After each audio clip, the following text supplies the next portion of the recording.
Everybody, hi, welcome back, welcome to my channel, welcome to my live. So today I felt called to do a reading about broken homes and broken families, okay? And this is not going to resonate for everyone. I don't want people coming in that are senior citizens that are single. That's not gonna be your message. I don't want people coming in that are 20 years old and don't have any children. I don't want you coming in either, because this is not going to resonate for you. So I love you all for watching, and if you want to watch just for entertainment purposes, please, you're welcome. But this reading is probably going to be extremely centered to people that are in a relationship which is a broken home and a broken family. And I have a lot of clients that I do readings for that pay for them because they're in this position. I also have clients that just donate and they're in this situation. I have people that are cross-watching for someone that's going through this kind of a situation. Maybe their daughter, maybe their son. And you're welcome to watch if you're cross-watching.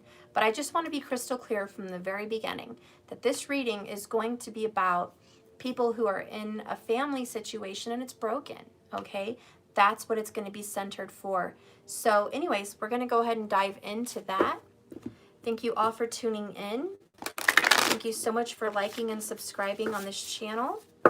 All right, so let's see what's going on. Broken home, broken family.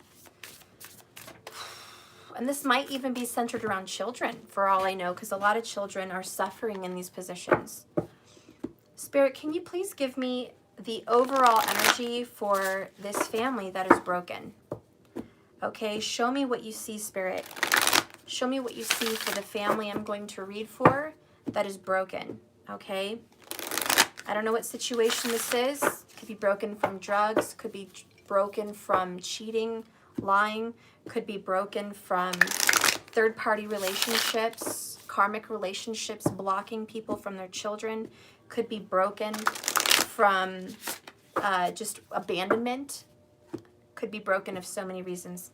So Spirit, please speak to us today on this broken relationship. Give me an overall message for those who are watching, who are sadly suffering in silence.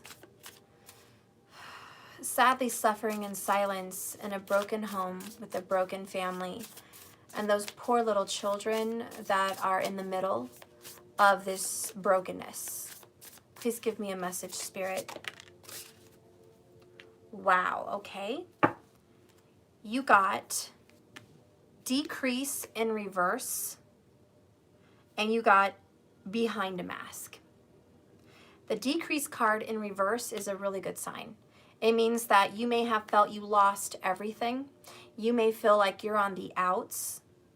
You may feel like you have absolutely nowhere else to turn. Nothing else you can do. It's just slipping through your fingers like sand on the beach, just slipping through your fingers like water in your hands. You're losing it, just like this picture. You feel like everything's slipping away like water in your hands, okay? But it's in reverse. It means that not all is lost. It means change is happening. It also means here, bottom line, under all energy, the reason your family is broken is because someone is clearly hiding behind a mask, a facade of someone they are truly not.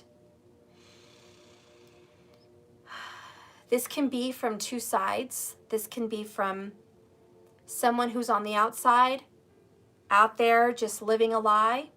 This can also be for you watching, someone who is hiding behind a happy face, knowing that deep down you are wounded at this broken family. This has completely wounded you. So we're going to read that. Number 4 is cycles.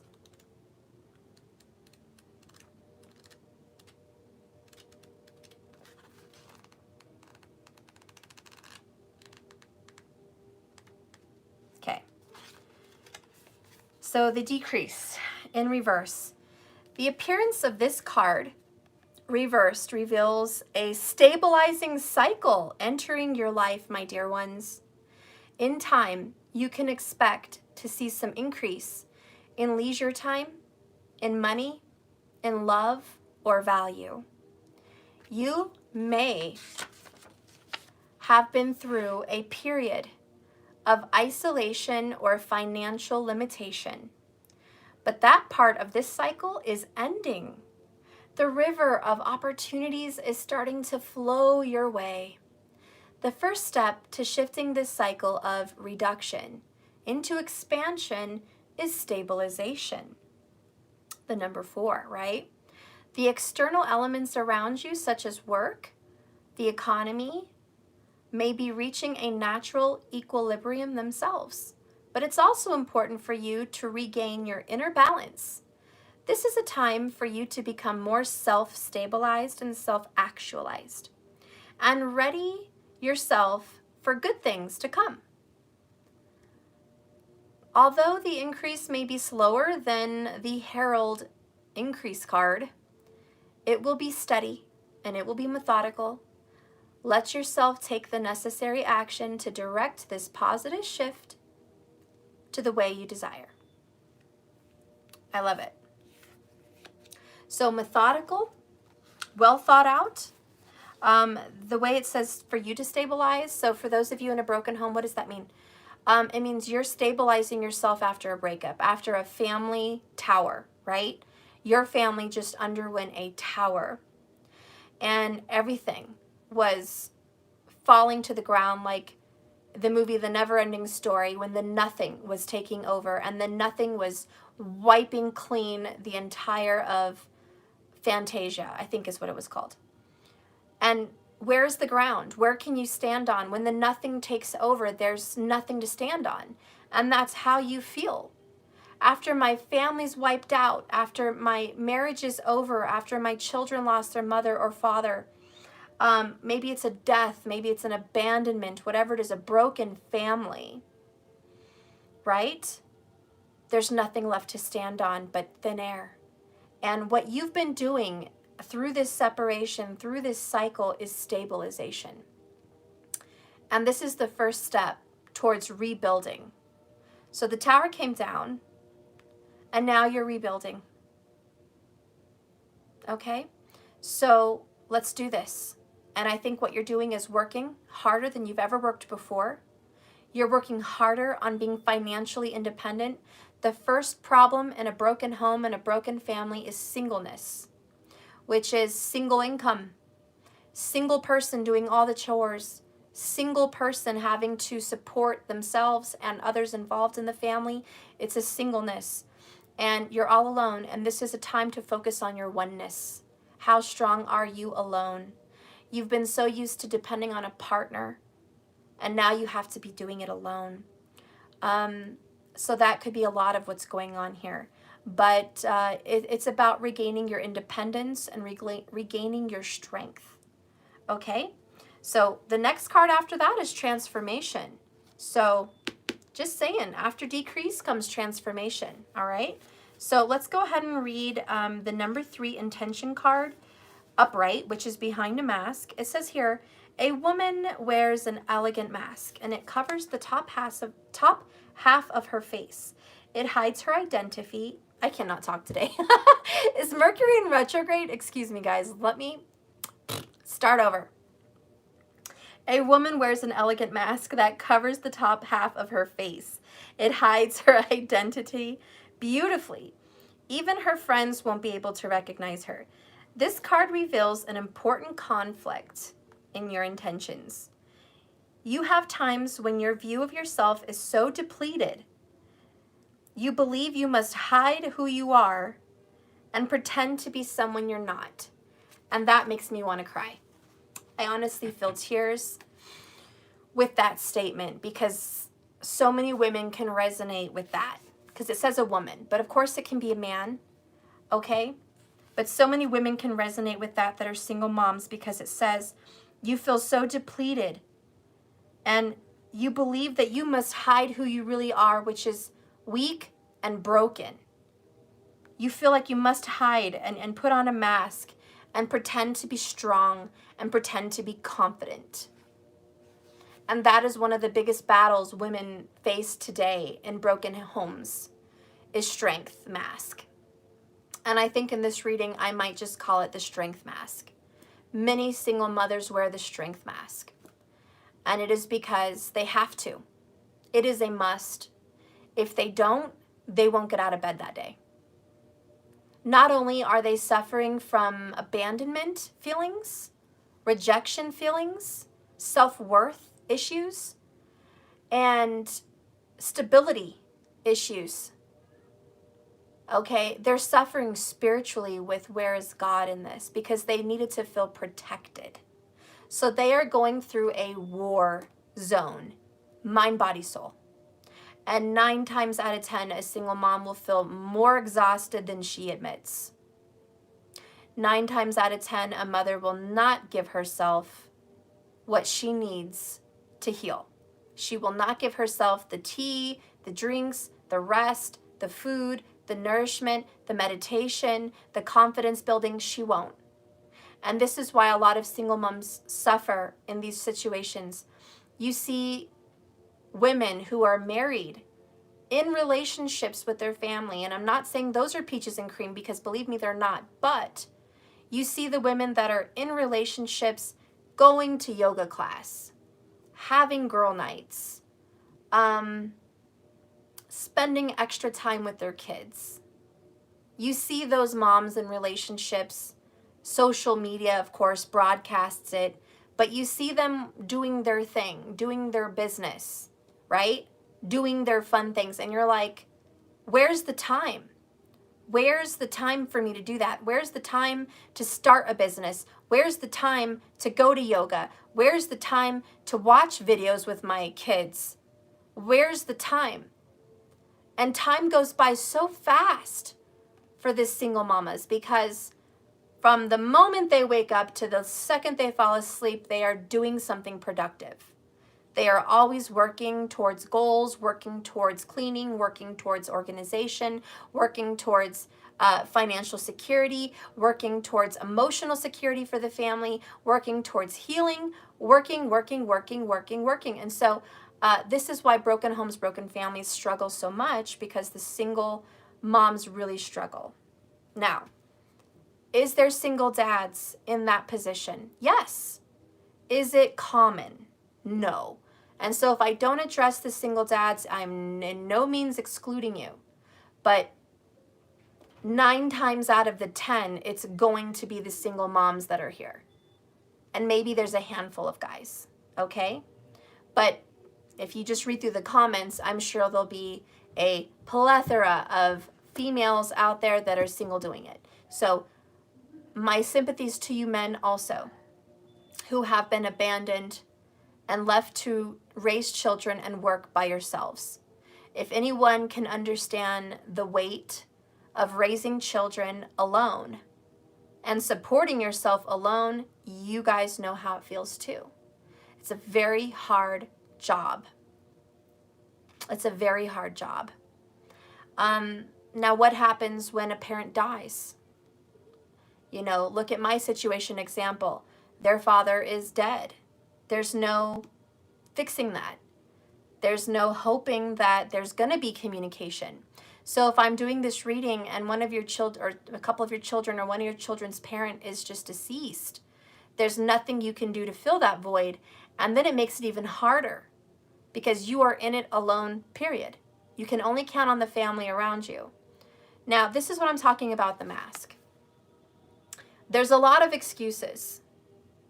And it's my mom's helping me, my dad's helping me, my sister helps me, my best friend helps me, the government helps me. That doesn't make you feel any better, because you only give them a smidgen of what is necessary. You take on the brunt. Someone said, I'm a single mom with a special needs child here. That is especially hard. You're absolutely right.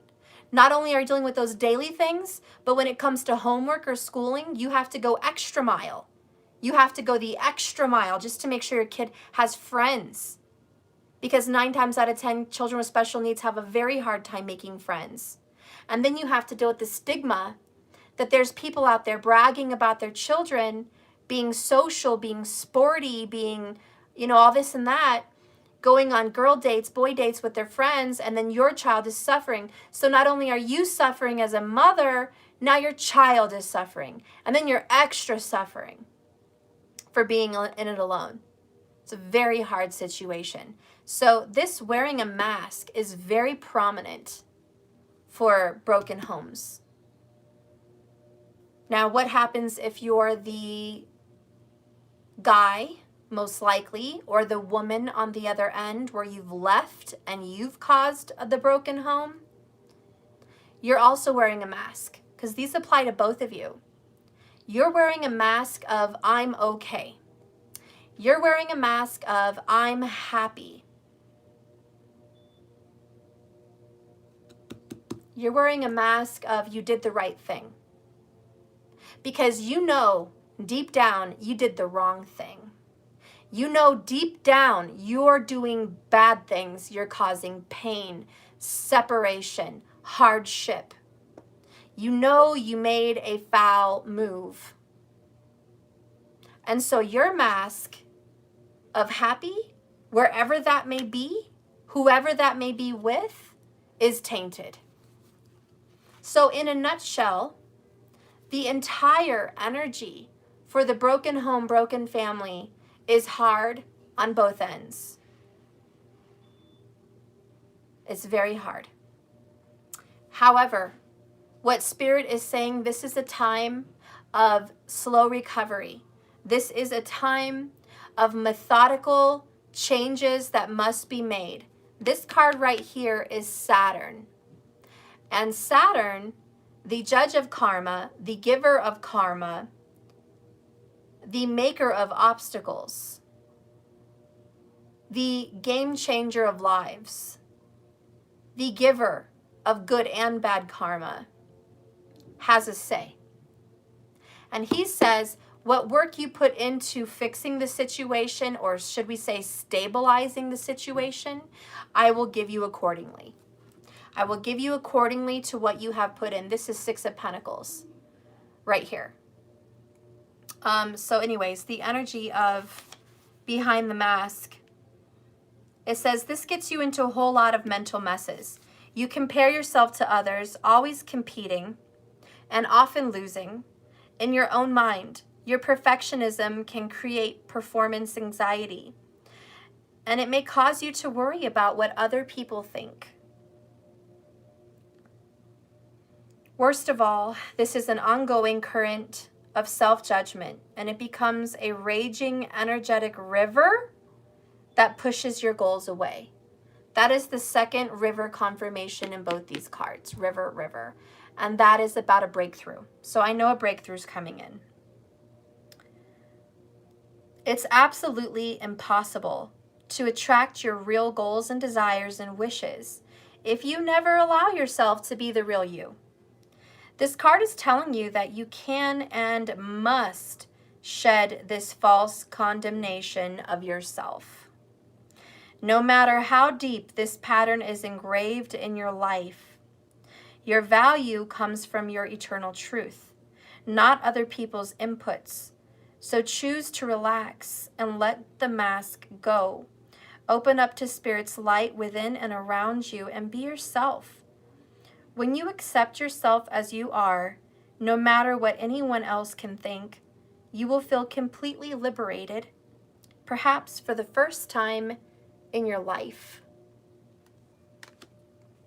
Okay, so my lovelies, my beautiful souls, for the first time in your life, you may have to be broken.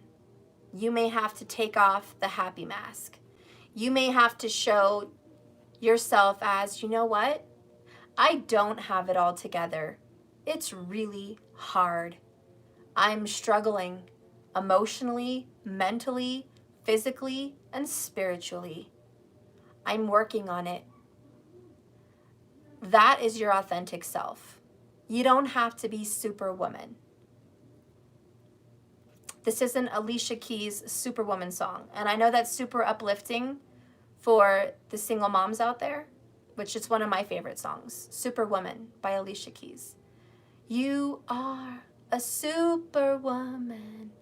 You know, anyways, I can't sing. But you are a superwoman, really. But you don't have to look perfect. You don't have to be perfect. Your home doesn't have to be perfect. You don't have to have the perfect career. Okay? It's just really hard. So it's about accepting the mess you're in and owning up to it and saying, this sucks. This really sucks, Stephanie. I'm not going to act like I have it all together. I'm not going to act like I'm happy about this. I'm not going to act like it's easy. I'm going to freaking own my shit and say it's hard. And that's what needs to come up. And even if you're the person that left the situation, you need to stop pretending like you're okay with what the fuck you did, because you shouldn't be. Anyways, let's keep going. What is the hidden truth in this situation? On my own, I went through hell and back. Oh my gosh, Bree. I am who I am. I don't have it all, but I am me. Oh, that's beautiful. You know, some of the strongest people are single parents. Seriously. So, welcome to the club. You're one of the strongest people in the world. It's a very sad club, but it's a very strong club. And only Spirit gives his hardest missions to his hardest, most strong fighting soldiers. So you've got this. You wouldn't have this karma if you couldn't deal with it. Why do we have to go through these lessons? Why? Your soul has to experience every level of feeling, I'm pretty sure. Every level of feelings. And some of them is abandonment. Some of it's hardship. This, in my humble opinion as a tarot card reader, this specific journey for people, it makes you stronger on your own. And that's the lesson. And that's why. And you're saying, well, why do I have to be stronger on my own? Why is that a thing? Because it gives you empathy. It gives you empathy and it gives you strength. Strength cannot be built on happiness. Strength is not built on the shoulders of easygoing people. Strength is built through hardship. And in a world without strength, we wouldn't be a very good world. So we have to have strong people to be leaders and to create strength. Okay? So we're going to see what's happening for you. Spirit, what is the hidden truth in this broken home?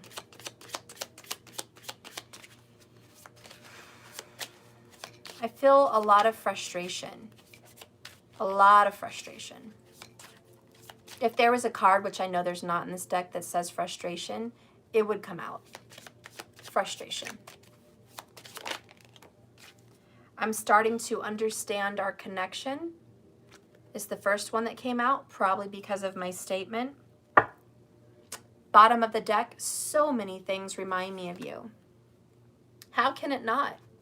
When you have a broken home and a broken family, you look into your children's eyes and they remind you of him or her. Okay? You look at their hair, their feet, their laugh. It reminds you of them. Your children can be walking images of the person that's no longer in your life. And if you're the absent parent, then everywhere you're walking, everywhere you're going, you are constantly thinking about the children that are not in your life. You are constantly thinking about their smile that's not present that day, about their hug that's not there that day. And that is why it is extremely emotional and extremely broken and unfair. Worst of all is how absolutely fucked up and unfair it is to the children.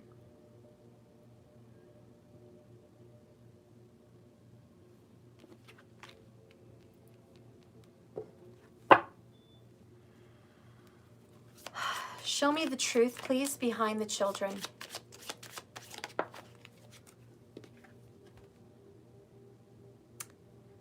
You feel my cry, girl? I feel it. I know that I crossed the line with you. The children are pissed. Like, you guys crossed the fucking line. The children are like, you guys took it to a level it didn't need to go. That's another set of karma. Because not only are the parents dealing with separation, which sucks, and we just talked about the trials and tribulations you're going through, little did you know that your decisions and your hurts and your justice and your cries for help and your heart and what you feel is right for you affected them. That just makes your job even harder. It's like, you know that that person is no good for your kids, but that is still their father.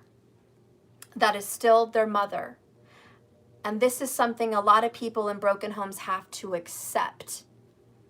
You may not like who you created a child with, but you did. You may not like the person who is your children's parent, but that is your children's parent. They could be a low-life homeless person, and that's your children's parent. I don't care the status, the money, the level of intelligence. They could have the IQ that's their size of their shoe. That's the person you created a child with. And to the children who only see love, because children resonate in a very high frequency of love, they don't care about how much money their dad or mom makes. They don't care what their dad or mom does for a living.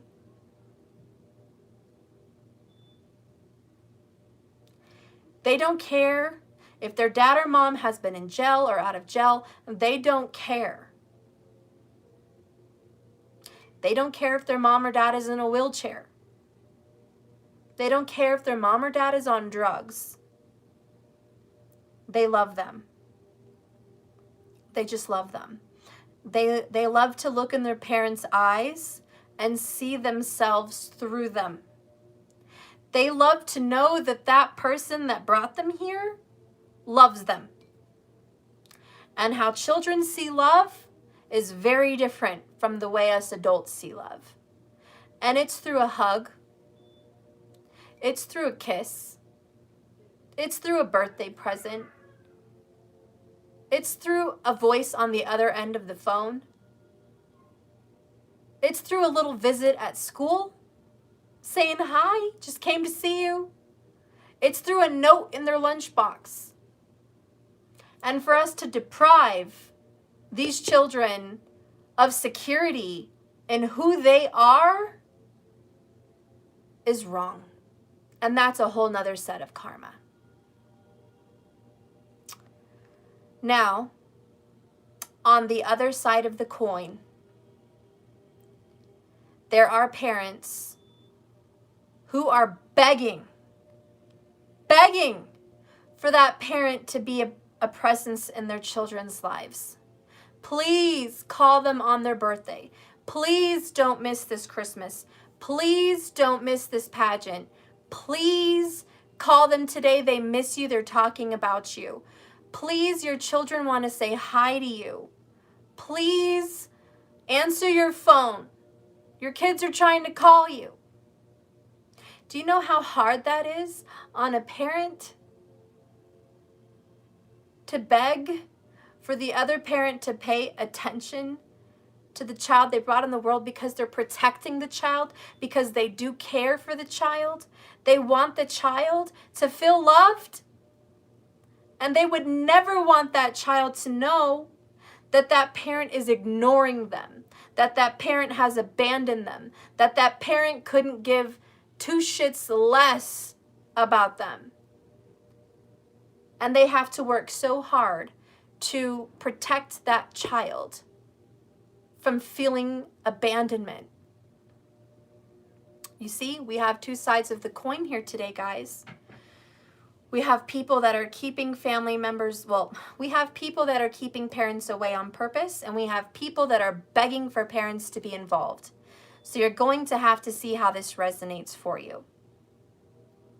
All I know is, speaking from the kid's perspective, that the parents are crossing the line.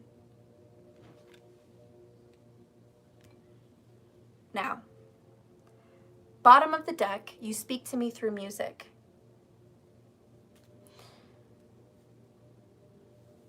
You know what this says to me? Children that are missing a parent watch a Disney show and think of their parent. Maybe it's Moana, maybe it's Frozen, maybe it's Boss Baby. I mean, I don't know. But I know that children watch TV and they watch messages, and how hurtful is it to see two parents, to see that happy home? And then they grow up dreaming that that's what they want someday. I would like that someday. This is a very painful, touchy reading.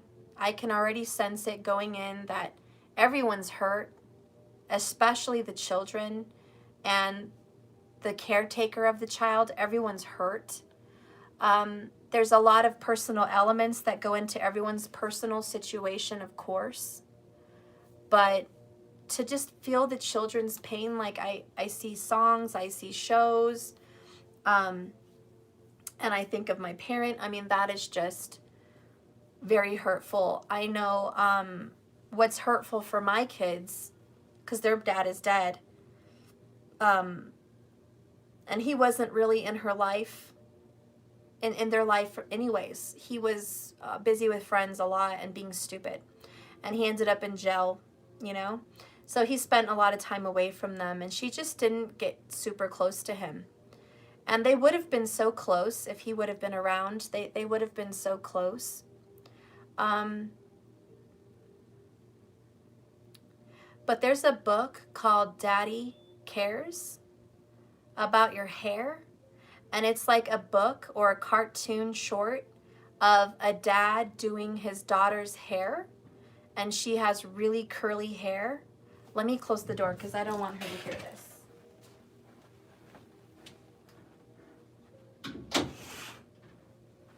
Gotta protect the kids.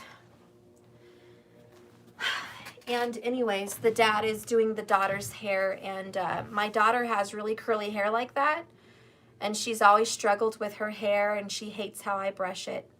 And I could always see a tear in Mariah's eyes when she sees that post or that book or that short. It's like, I wish my dad would have been here. I wish I could have had a dad do that for me. I wish my dad would love me like that. And boy, those girls are lucky they have a dad like that. And it just hurts me. And it hurts me because I had a father that was like that. I had a father and he was killed.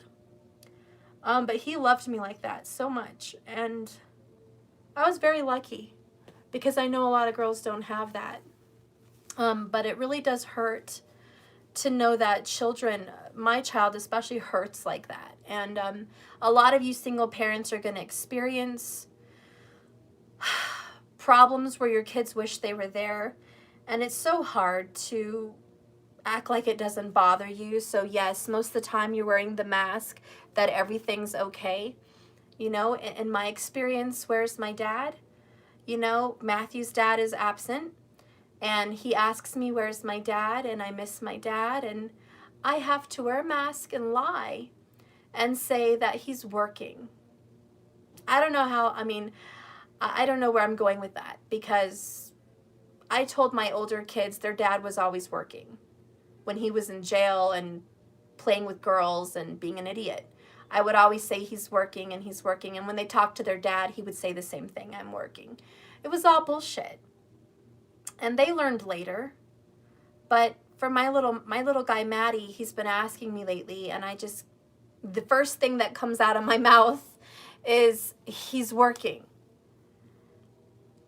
And then I immediately text him, please reach out to Maddie. He says he misses you, and I hear nothing. So believe me, this reading touches home for me as much as it does for you guys. And the reason I felt called to do this reading is because there's so many people. I just read a comment from a guy today. He said that his wife or girlfriend truly broke his heart. She put a restraining order on him. Then it went off or something, and then he moved closer to her to be closer to the kids, but she's not letting him see the kids. And he was like, it just really hurts because I love her and I love my children, and I just really want to be there for them, and I can't. And I'm just like, why? Why are we put through this, guys? Why is it like this? So why is it moms that really want a dad for their children and the dad won't be there? And then you see dads that want to be there for their children, and they try so hard. They do everything to be there for their children. And the mom is just no, no, no. You can't call, you can't come over, you can't see them, no birthdays, no Christmas. And I'm just like, do you know how nice it would be for my children to have known their dad gave a shit? It would be so nice. And so we're seeing the two sides here. We're seeing people that, you guys know, you follow your social medias, you see people, and you know guys, I'm sure, that want to be there, and the women that won't let them. And you know women that want the guys to be there, but they're not there. And so here we are with broken homes, broken families, broken children. And I don't have all the answers. So we're just going to keep doing this reading and seeing what's going on. And to the rude person that said, what does the effing reader's personal life have to do with my reading? You can go shove a stick so far up your ass that it pops out your dirty little mouth. How rude. I share my experiences because maybe it touches somebody else's experience, and clearly you know nothing about synchronicity, messages through people from spirit and their experiences. You know nothing. And you're very far and very disconnected from being spiritually balanced, that I don't even know where to begin, which is why you're single, which is why you're alone, which is why you're here. So, enough said with that. I share my experiences to connect with the audience, because I want them to know that I'm not speaking from out of my ass from no experience. I don't want to act like I know everything that I'm talking about and no one knows where it's coming from. How else am I going to say I have the experience and the criteria to know what I'm talking about than to share a little bit of my experience with you so I can say I sympathize with you. I've been through this. That is why I share my experience. It is not because I'm doing a reading for me. It is because I want to connect with the audience. And nothing is wrong with connecting with your audience. Excuse me. Okay, so moving on. The children in this reading here are just thinking about their parents and really having a hard time because they're constantly reminded. Let me get a drink here. I can't believe how rude people can be in the comments. I just can't. I don't know. It's like they're out here doing this, what I'm doing. Like they can relate. I just, oh well, I can't live on it. People are going to be judgmental, so that's how they're going to be. Let's go ahead and get another message. Let's get a message about the absent parent. Show me the absent parent. Give me the general energy on what you are so consumed with in your absence. What are you so consumed with in your absence? What is so consuming that you have to be gone? I miss your warmth, cold shoulder. My mind is torturing me with reminders of you everywhere I go. Tortured. Well, in this person's absence, it confirms the card that I read here with the Hidden Truth Oracle. So many things remind me of you. My mind is tortured with reminders of you. Okay, so the absent parent is consistently being reminded of their absence, believe me. And they do miss that child or those children, okay? They do. So if you're watching this and you think they don't miss these children, they do. Why they're silent, why they're gone is beyond me, okay? We're going to have to keep reading because I don't know. Let's get some more messages. Okay, I'll just use my tarot.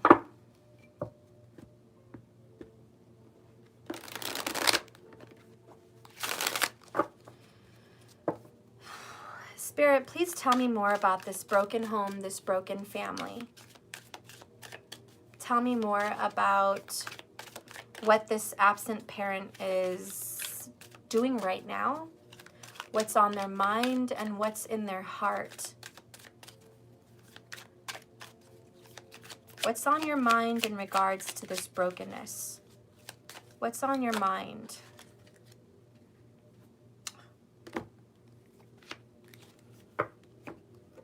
Wow, so, okay, a couple cards have come out.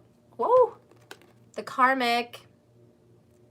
I hate to put it out there for you guys, and this is going to touch some nerves. It's going to touch some nerves. This is a third-party situation. The absent parent is in a karmic relationship. It's very obvious. This is a karmic card from my tarot. This only comes out when there's a third-party karmic involved. So there is a woman, most likely, blocking the absent father from the family. Or it could be reversed. There's a man blocking a woman from a family. But 9 times out of 10, it's going to be the woman. But please, flip this in the sexes how it resonates for you, okay? But in this broken relationship, there's definitely a karmic person in the way. And it's very sad, but the absent parent is consumed with this person, which is a very heavy burden, 10 of Wands. Extremely heavy. They are guilt-stricken, heavy with guilt. This hurts them. It stresses them. It makes them feel terrible. There is conflict. There's conflict in their supposed happy home. 10 of Cups. It looks to me like there's an absent parent that disappeared and tried to make a happy home with a karmic. And that's going to touch some nerves. And that's going to hurt people. Yes, they're thinking about the family they left behind. But they're like restarting their life over here with somebody else. There is change coming. 8 of Cups just showed up there on the bottom. Bottom over here is 9 of Swords, misery. And this is what I was talking about earlier, guys. Look at that, 8 of Swords, trapped. Look what's in store for them. Divorce. Virgo energy. I'm going to tell you this. I'm going to tell you this right now. The person who left a family broken and decided to go start something new, okay, is having a hard time. And if you guys, not 100 people were here when I first started, but I pulled this card, the Mask. So I knew there was a lot of women that are going to say, I don't care. I don't care. I'm glad he moved on. I'm glad it's over. Go, we don't care. We don't need you. We don't want you. That's the Mask. But also remember, this is their mask. Their mask is, I moved on. I'm happy. I'm feeling good about this. I'm feeling positive about this. Okay? Their mask is, this is all good when it's not. We have 10 of Wands, 5 of Swords, Karmic, 9 of Swords, 8 of Swords, and the Divorce card. This is not a happy situation.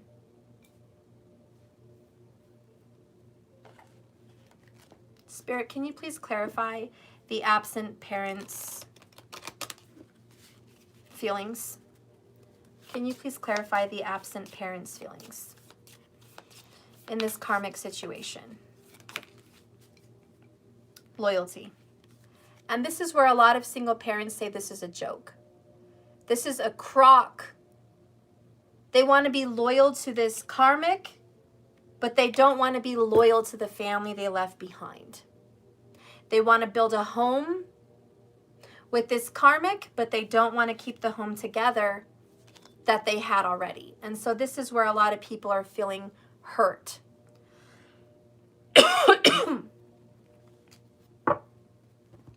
Let's see you.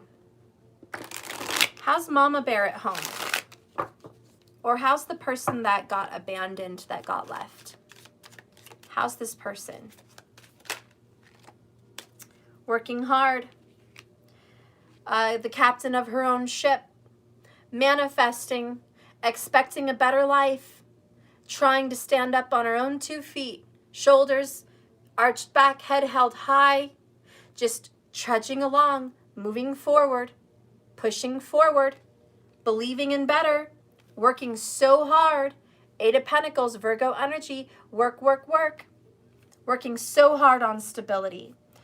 Can't wait for a new beginning. Ace of Wands. Really excited, really hopeful, trying so hard to create a new beginning. But what's behind the mask? What's behind the mask of the parent that got left behind? Judgment. This is, you hope that you'll get a second chance. You hope that they'll reevaluate their life and come back. You hope that they'll see that they made a judgment in error. They made a bad decision.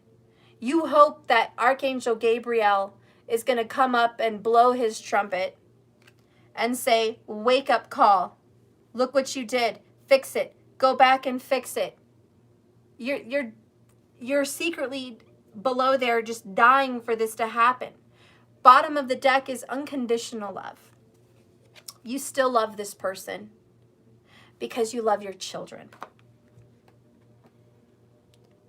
And again, this is not going to resonate for people that don't have a broken home and a broken family. So if you're single and you have 0 children, I hope you're cross-watching. Anyways, this is someone who looks at their children and thinks about this abandoning parent.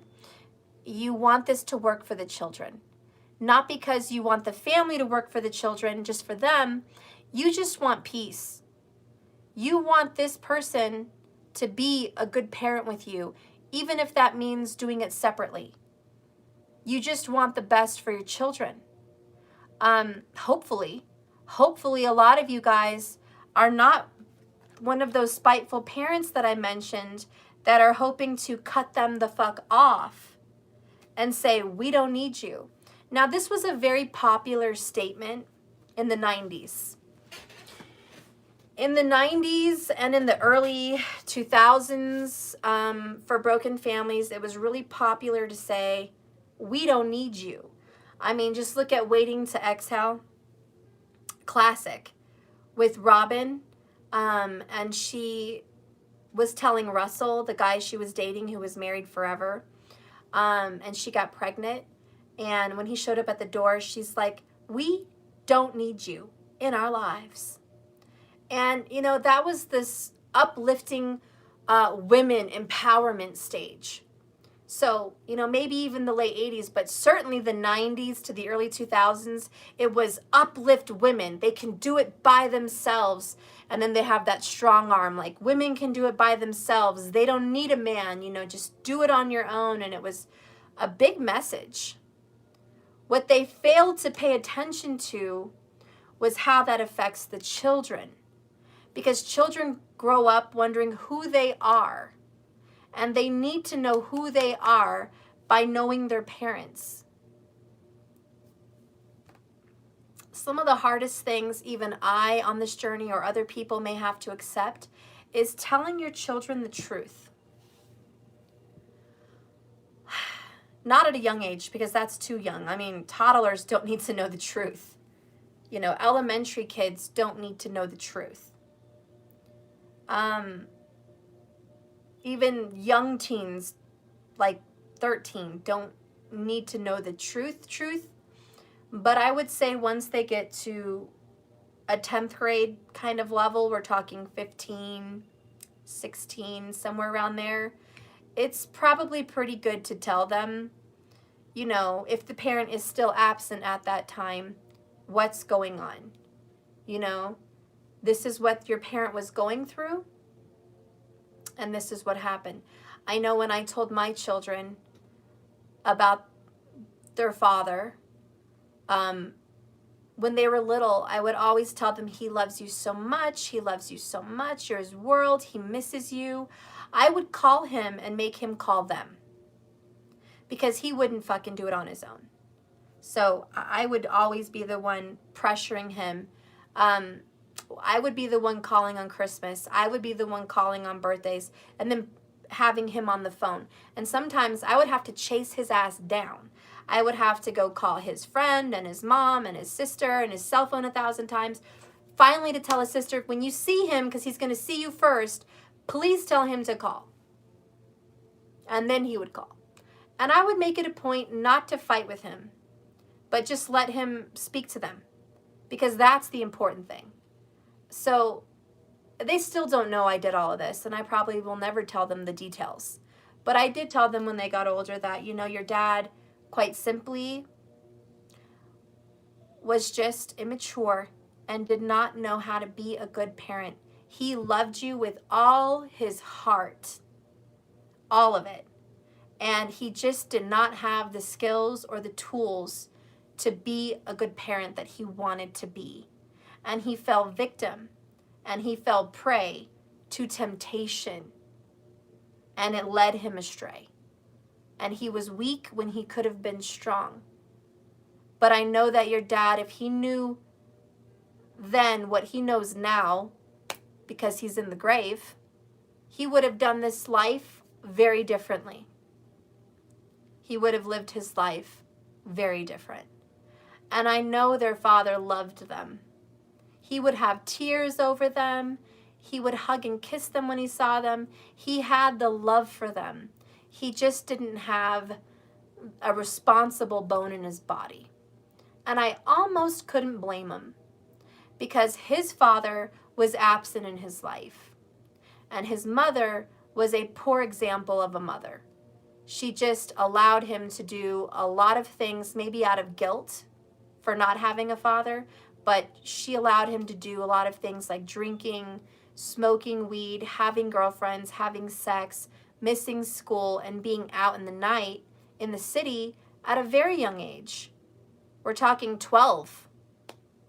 Does anyone here let their 12-year-olds do that? No. But, you know, in the city, it's very different. So I can't really blame him. And I love him still. And I know my karmic path. And this is why you came to my channel. Not only am I going to do a reading and show you how fucked up your situation is, but I'm going to tell you that it makes sense in your birth chart. When you look at your birth chart and your children's birth chart, which hopefully you do, you'll be able to see the karma that you were incarnated with. You'll be able to see your relationship with your children's father or mother and your relationships, and you'll be able to see their life growing up and how close they'll be to a parent. It's in the chart. You don't see that right out when you come out of the womb, do you? No, you got to grow, you got to learn, you got to find this stuff out. So when you look into your children's chart, like my children's, it's afflicted. Ketu is involved, which is past life karma. And Ketu will show up with the sun, or in the 5th house, or in the 9th house, which is father, okay? The 10th house, which is father. Ketu will show up for your kids in their chart like that. The sun and a Ketu with a Mars, whether it's a combust, whether it's all in one house, or whether they're aspected, they always do show separation from the father. And so it's literally written in the stars. The day your child comes out of your womb, the day they come out, that is already written. It's pre-written. It's done. That is the karma that is going to happen. And this is going to help you make peace with why you encountered this. with why you're going through this, with why your children are going through this. We don't always have the answers on what did we do to have this karma. Maybe we didn't do anything. Maybe we just had a lesson to learn this time around. I don't know that answer, but I know it can be seen. And I know that it's not all a person's fault. I know that there is a divine reason and destiny in the reason why your family is broken. So it should give you some comfort, knowing that it wasn't all just choices. It wasn't all just bad choices, guys. It was fate. And it's our job to work our way through this the best, most honest, healthy, responsible way that we can. Okay? And people are going to talk. People are going to talk so much shit. I know Matthew's father's karmic, and she's a total bitch, made a comment to me on the phone, and she told me, you're such, I don't know what she said exactly. You're such a something. She name called me, that your own older kid's father didn't want to marry you or something. There was some whack-ass comment like that. So I knew that Matthew's dad talked shit about me to her, making her think that I'm some who knows what, okay? And I'm sitting here like, wow. So that's what's said about me. And you know what? I'm not even going to let it bother me, because little do they know that we were absolutely common law married, that we did wear rings, that I went to the courthouse not once but twice with this man. But God kept pushing me away from marriage, and I don't know why. It was karma. It was Rahu was affecting my 7th house. There was always something. I remember me and him went to the courthouse, and we caught 2 cabs and ran in Kings County Courthouse in Brooklyn. We ran to the courthouse to get married. We already had our kids. And I get there and we do the paperwork and we get the license. We get the marriage license. And there's a line of people to go into the judge's chambers. And this is the 2nd time we tried to get married. And then as soon as I get to the judge's chambers, and you know the little sticks with the little loops, like the little velvet ropes that kind of keep you in check in the line. We get to the very next people, like we're ready to go, like we're next. We're in line. And then it's clear, and we're walking up to the door. And the little deputies came and closed the door in front of us and said, it's 5 o'clock. You're going to have to come back tomorrow. The judge's chambers is closed. And I'm like, we just waited in line. We've been here since like 2. We did the paperwork and we, you know. Anyways, you know what I took that as? A sign. It was a sign not to get married. So we went home, and the next morning he's kissing me and he says, let's go get married. And I said no. I said no. I said, you know what? I believe in signs. I believe in synchronicities. And that was a sign. We went through all that trouble to get married. I was wearing a white dress. We were ready to go, and that should happen. I don't know. I don't know why fate works that way, but that was my decision. You know, in reply to my son's father's karmic bitch, you know nothing. You know absolutely nothing about my relationship with my oldest kid's father. You know nothing about our marriage and our union and our relationship status and how much he loved me, and whatever you think is bullshit. And, you know, they'll never understand. And clearly, people talk shit. People think they know you. People think they can just talk all kinds of shit about you. But believe me, they don't know. They don't know. And, you know, me and my kid's relationship was very loving, very good, but he was very immature. And one of my main reasons why I didn't really want to go down the aisle was I thought I was going to inherit bad credit, debt, which I would have. Also, I was going to inherit responsibility on the things he was doing wrong out there, getting in trouble, legal battles. And I didn't want to drag his bad credit, bad drama into my life. Even though we shared children, I knew legally putting my name on paper with that, I would have to pay things back that weren't mine. I would have to be responsible for things that are not mine. You know, car notes, insurances that he wasn't paying on, things like that. So there's many reasons why people have their issues, okay? I make decisions for whatever reasons I make them for, but the reason I shared that little story with you is because there is a karmic involved in this reading, and he or she, most likely a she, is occupying your children's father's time. And she is blocking this person, 10 of Wands, 8 of Swords, like a jail, from communicating with the child or communicating with you because of the 5 of Swords conflict and the 9 of Swords misery. This parent that is absent is clearly tortured and involved in this karmic situation that looks to be ending. But this person is also very loyal to the karmic. So their loyalty lies here, not with their child and certainly not with you. And that's why this is coming up. So again, I shared my experiences to connect with the audience, not do a reading for me. Just want to be clear on that for the people that are watching, okay? Anyways, this karmic doesn't know what's going on with you. Don't worry about what she has to say, what she has to do, okay? It's not something that you did wrong to cause this, but understand that there is karmic reasons why things happen. It's in your chart. I shared my experiences. Rahu aspected my 7th house. It was in my 7th house. I had hardships in marriage, okay? It was already seen in my chart. It wasn't because I had some fucked up relationship. It was because that's my karma. The reason my children don't have their father in their life, yes, it has to do with choices, but it's also destiny. It's also fate. It's seen in their charts, and it's clearly seen in mine.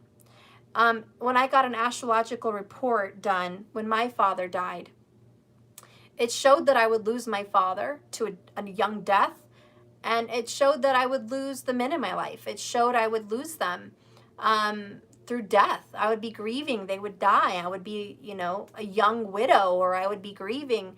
I wouldn't have success in those relationships. Like something would come in and stop it.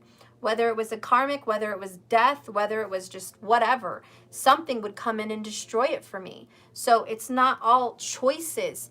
It is your karma, and we have to live through that.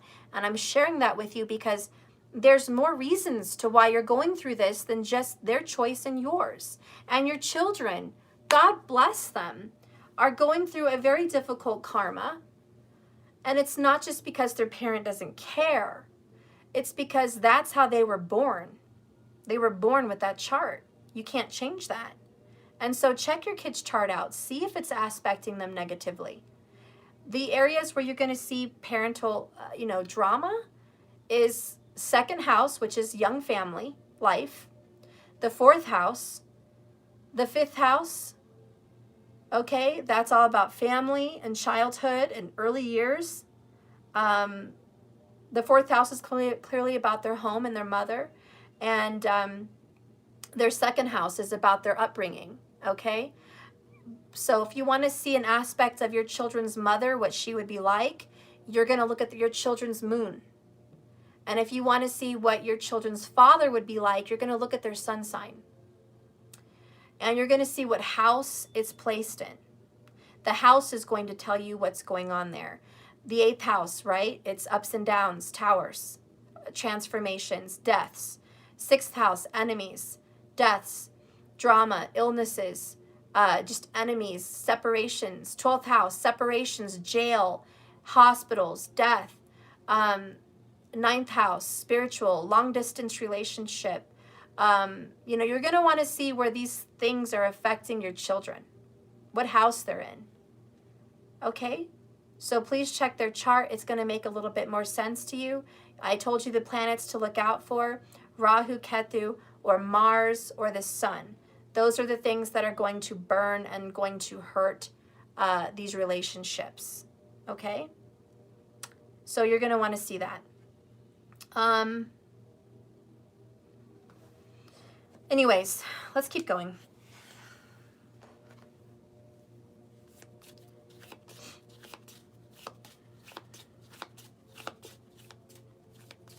I feel like I want to do a different card. Let's see.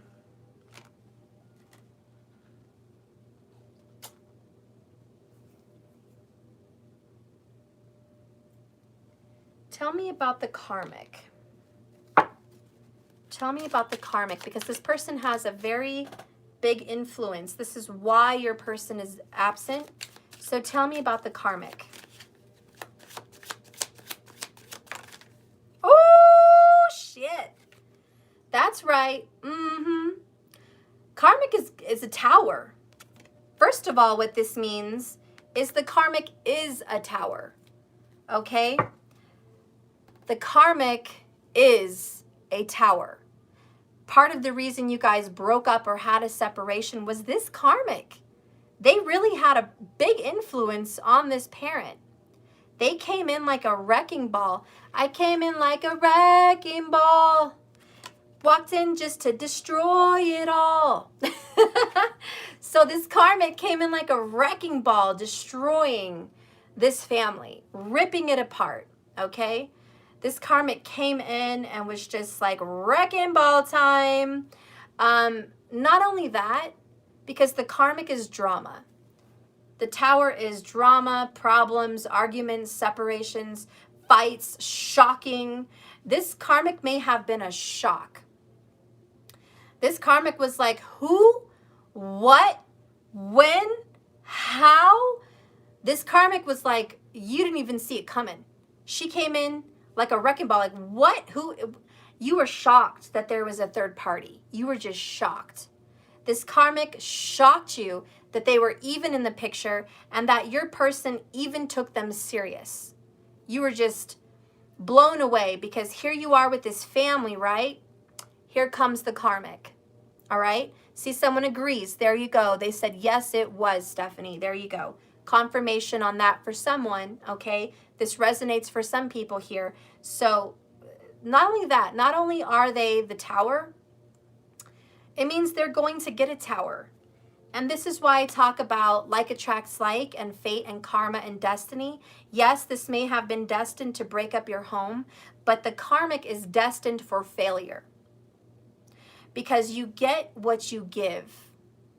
The karmic is coming in to give separation of this family. The karmic is coming in to part ways, to separate a family. The karmic comes in to negatively charge this father or this mother with bad information, bad feelings, and pull them away with guilt and with guilt of loyalty and things of that nature. So when you charge a situation with negativity, what are you going to reap? What harvest are you going to have?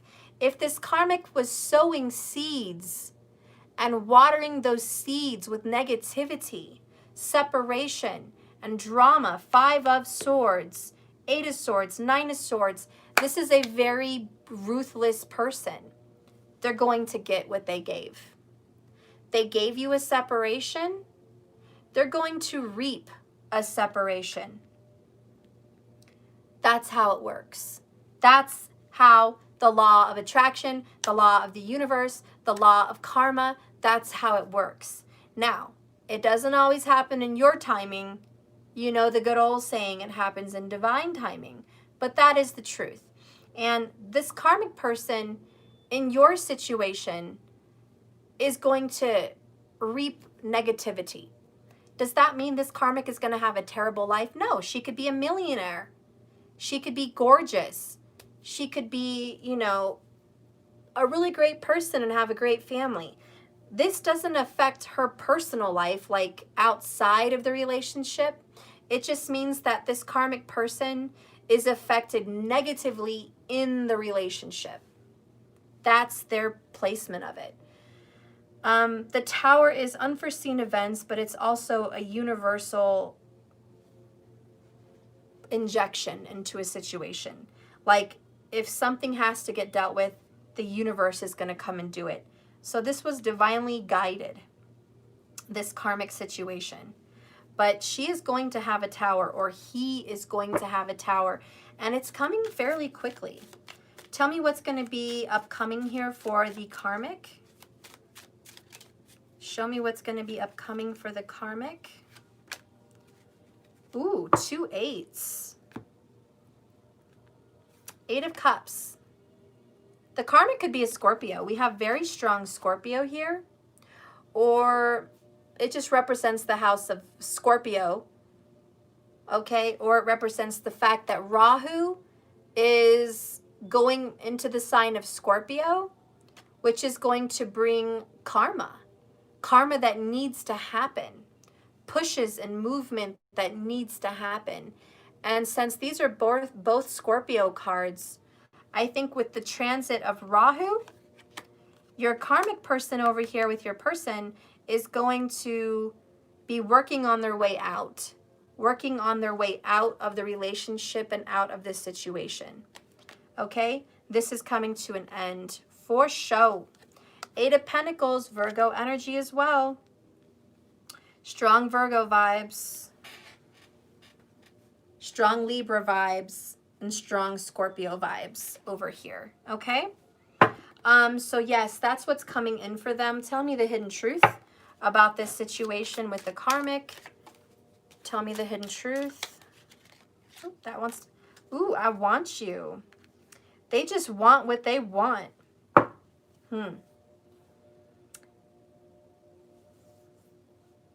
They want you. What I'm hearing is they want you to pay. They want to blame you. They want you to feel some wrath. They're angry with you. It's like if this happens to them and they have a breakup or they have a separation, which is coming to them, they're going to blame you. They're going to come at you. They're going to want vengeance. They're going to want blood. They want you. They're just angry people. Can you please clarify I want you for the karmic with the hidden truth? Give me one more card for I want you. Oh, shit. This is weird. Just being near you is intoxicating. I feel like they want blood. They can't even stand being near you. Like I know it says intoxicating, but I'm hearing the word toxic. And I just feel like if they get within an inch from you or hear your voice or see you or in the same room with you, their skin starts crawling. They get hives, like they're freaking out. Like they just can't even stand you. And what I'm feeling for this karmic is like, Steph, whenever this karmic comes around me, she can't stand to be around me, doesn't want to be in my house, doesn't want to hear my name, doesn't want me or the kids to call, doesn't want my kid's father to come in the house, doesn't want my kid's father to call us, nothing. She just can't stand me. And that's kind of how I feel you feel in this broken situation. This karmic person just can't stand you at all. They just want blood. They can't. Oh my God, they just can't. And they can't stop thinking about you. This karmic person can't stop thinking about you. They have a lot of jealousy, okay?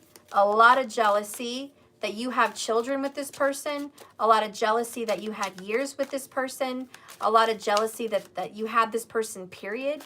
There's just so much jealousy here.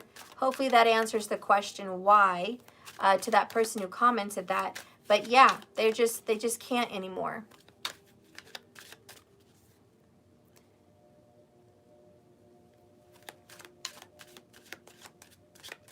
So Frankie needs some support.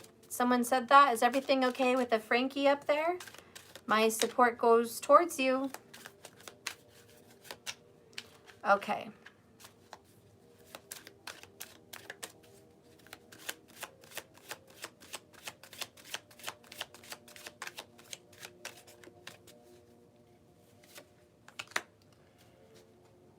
Page of Pentacles, Three of Swords, Ace of Cups in reverse, bottom of the deck, Queen of Pentacles in reverse. Got a few cards here. So what this karmic wants more than anything is a child. Okay? This karmic wants a child to kind of level the playing field with you and your person's child.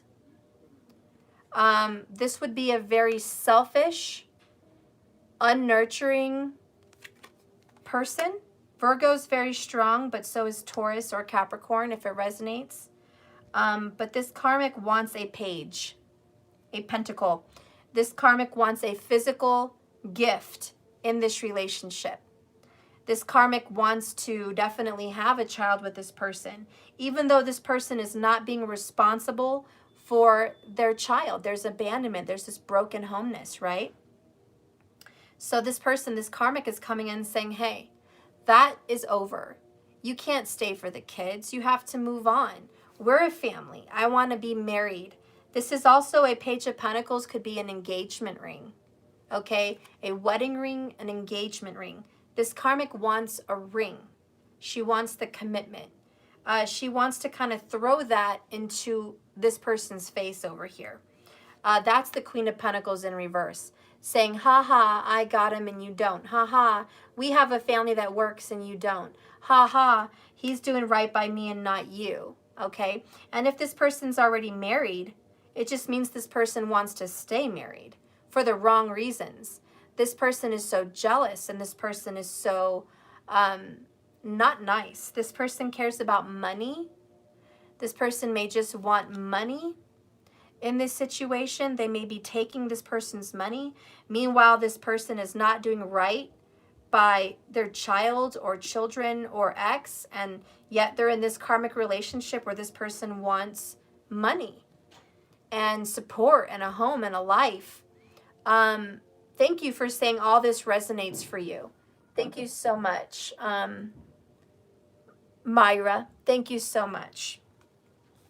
So yeah, this this karmic over here is just really not happy with life. They're really upset that their love is not fresh anymore. Ace of Cups in reverse. Love has gone down the drain. The karmic is like, whatever we used to have that was loving, that was happy, it's just not. There's a lack of truth. There's a lack of genuine love. There's a lack of just happiness. You can't have happiness when all you do is feed negativity. So you're going to be dealing with Three of Swords, karmic. Okay? You're going to be dealing with Three of Swords. Broken heart. She or he is going to have a broken heart in the near future. It's going to happen. It's just going to happen. Divine timing, not our timing, but it's going to happen. Why? Because you cannot give negativity without receiving negativity. It's going to come back. Sometimes the boomerang takes a little bit longer to come back than others, but it's going to come back. Can I just say that, and I'll close with that person in a second. The description of this being over here is you can't talk to them. You cannot reach them. You will not communicate with them. You will not go over and see them. If you do, I'm going to give you an ultimatum. That's this. If you go over there, I'm taking my name off the lease. If you call, we're breaking up. If you go see that person, I'm going to have a shit fit. And I'm going to just blow up. And I'm going to destroy all your things. And we're going to have a fight. And I'm going to ruin everything that we have. So there's a lot of threats. Because she thinks she has the power. And when you get the Queen of Pentacles in reverse, it's a very greedy, unhappy woman. A very selfish, cruel woman. Now, it could be a man, but that's what's coming out. I'll even read it to you.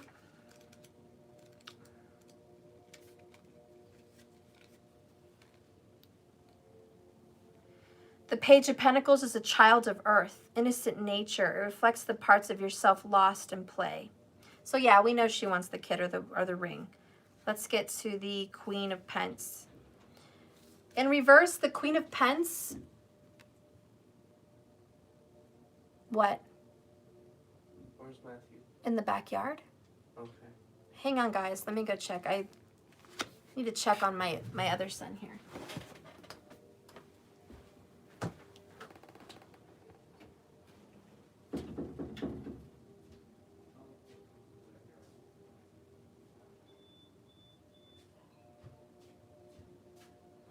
Yeah, he was in the backyard. I just had to check. My son gave me a scare. I'm like, what? You don't see him? He's in the backyard. Okay. So anyways, the Queen of Pentacles in reverse is messy and sloppy, and now is a good time to employ organization and spatial clearing. It will aid you in all your pursuits and goals. Take the focus off yourself and place it on those closest around you. So this is where it's all about her. All about her. If it's a him, it's all about him. The karmic is all about themselves. Okay? 100%. It's all about them. They are taking the focus off the child. They just want everything their way, or it's going to be the highway. So very unfair, very ungiving, and very unjust. This karmic is bad news, and we're just going to leave it there. Let's go ahead and get the Hidden Truth Oracle for the person that has the child over here in this home. Let's go ahead and get the Hidden Oracle. Update on the 100 people, whatever, that are watching. This is a broken home, broken family message. If you're coming in and you don't have that going on in your life, I hope you're cross-watching, because it wouldn't serve you any other way. Okay? So let's go ahead and see what's going on here with the person that has the children. Most likely the woman. Okay, let's see what's going on.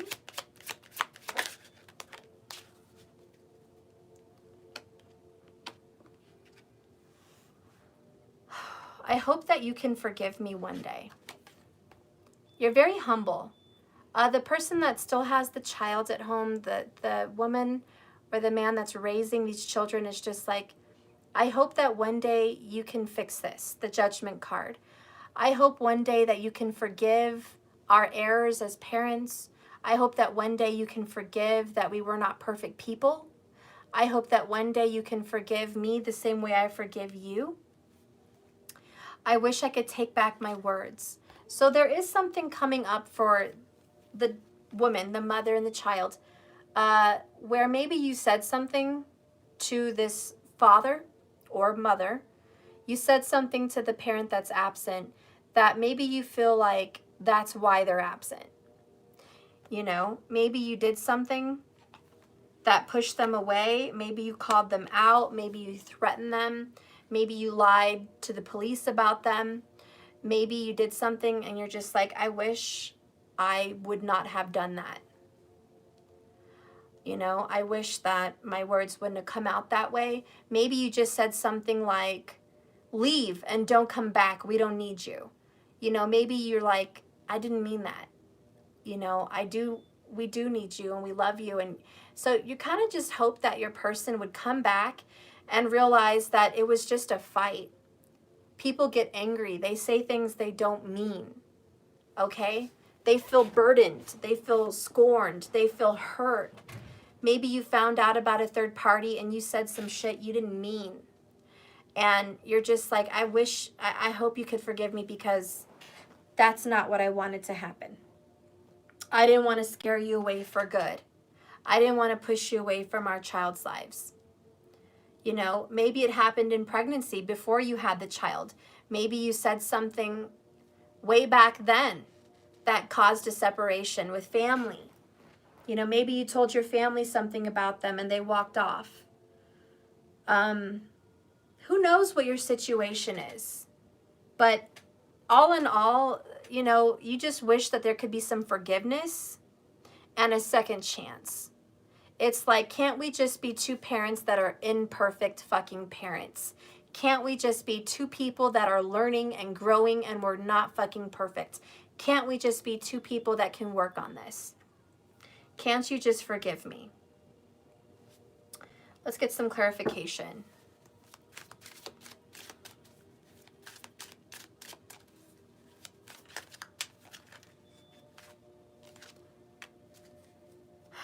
resistance. Page of Cups. As much as you try to offer this apology, as much as you try to offer this cup of forgiveness, they keep resisting you. It looks like you're trying and trying and trying to reach out, and you're up against the world. You're up against your kid's father or mother. You're up against their karmic. You're up against the world. You're up against a fight, and you're just like, I'm trying so hard, so hard to make this work, to make amends, to make peace, and it's not happening. It's constant resistance. And you're just tired. You're really tired of this resistance. Let's get a card for you to clarify your energy. It looks like a lot of you are just begging to talk to the children, because the Page of Cups is a child. Could be a Scorpio child. Could be a Pisces child. But it's just, please call him, call her, call the children. Please. Reach out, see them. Don't worry about me. Don't come in for me. Just please make an effort for them. But they're not. What clarifies you? Aww. Forever love. You pictured yourself growing old with this person. Like for real. You're really upset that there's a third-party karmic because you saw forever with your kid's father or mother. You wanted this family to grow and to be eternal. And now you're so betrayed. Seven of Wands, just so betrayed by your own people, by your own love, because they've chosen to be loyal to someone else and not to you and your family. How absolutely atrocious. Now, the feeling that I'm getting is, why aren't you more angry? Because I just don't sense anger here. This person that was left behind is not angry. This person that's been left behind with the children just wants peace and love. This is a completely transformed spiritual being that just wants to accept and receive good love and give love, good love, kindness, forgiveness. This person over here just wants the goodness of life, the fruits of goodness and positivity. I just don't see this person as bitter or angry. I just see this person as empowered but wounded. Let's learn some more about you, you poor thing. Oh, you poor thing. Let's learn a little bit more about you.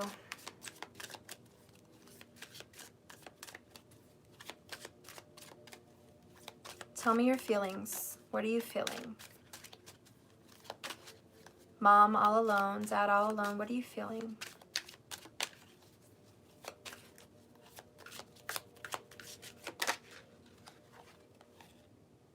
Book of Secrets.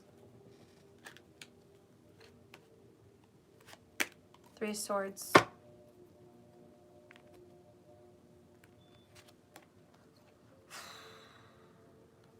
Gosh. Karmic's going to be Three of Swords. She's feeling Three of Swords. So are you. You're like, look, I know you're hurt and you will be hurt, but I'm hurt too. You're hurt too. You're hurting for the kids. You're hurting for everybody. And again, the mask that you're wearing, the secrets, Book of Secrets, is that you're not hurt. You're withholding your pain, withholding your suffering, withholding your broken heart. You're too strong to fall now, is what I'm feeling. A lot of you guys are just worn, and I mean worn out. You're tired of the fight. Not just with this person, but you're just tired of the fight with life. Tired of the resistance. This is almost like giving up. Just giving up. Okay? Bottom of the deck is Three of Cups. So you're still a best friend. You're still a friend. You're still someone good to talk to.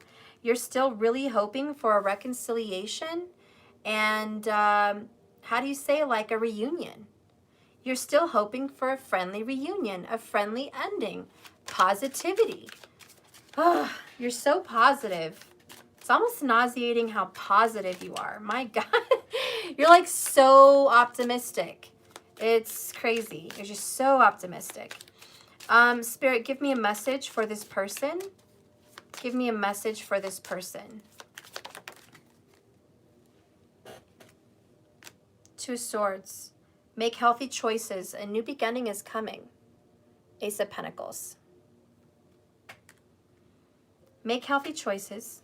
Make good choices for yourself. Money's coming in. Financial prosperity, abundance, a new body, a new life, a new you. Okay, the Ace of Pentacles is a new you. You're being reborn and blessed. You're being very, very blessed. Four of Pentacles, stability. Okay, you're going to be given a lot of stability. This is a good change for you. Goodness is coming to you. Blessings are coming to you. Three of Cups is coming to you. Look at all these threes. Three of Cups, Three of Wands, Three of Swords. I know that one's painful, but it's about healing. You're on your way to healing. Okay? Over here, there's no consistency. It's all combobulated. You got 8s, you got 5s, you got 9s, you got 10s. Okay, there's a lot of shit going on over here. Over here, it's consistent. You're healing. You're recovering.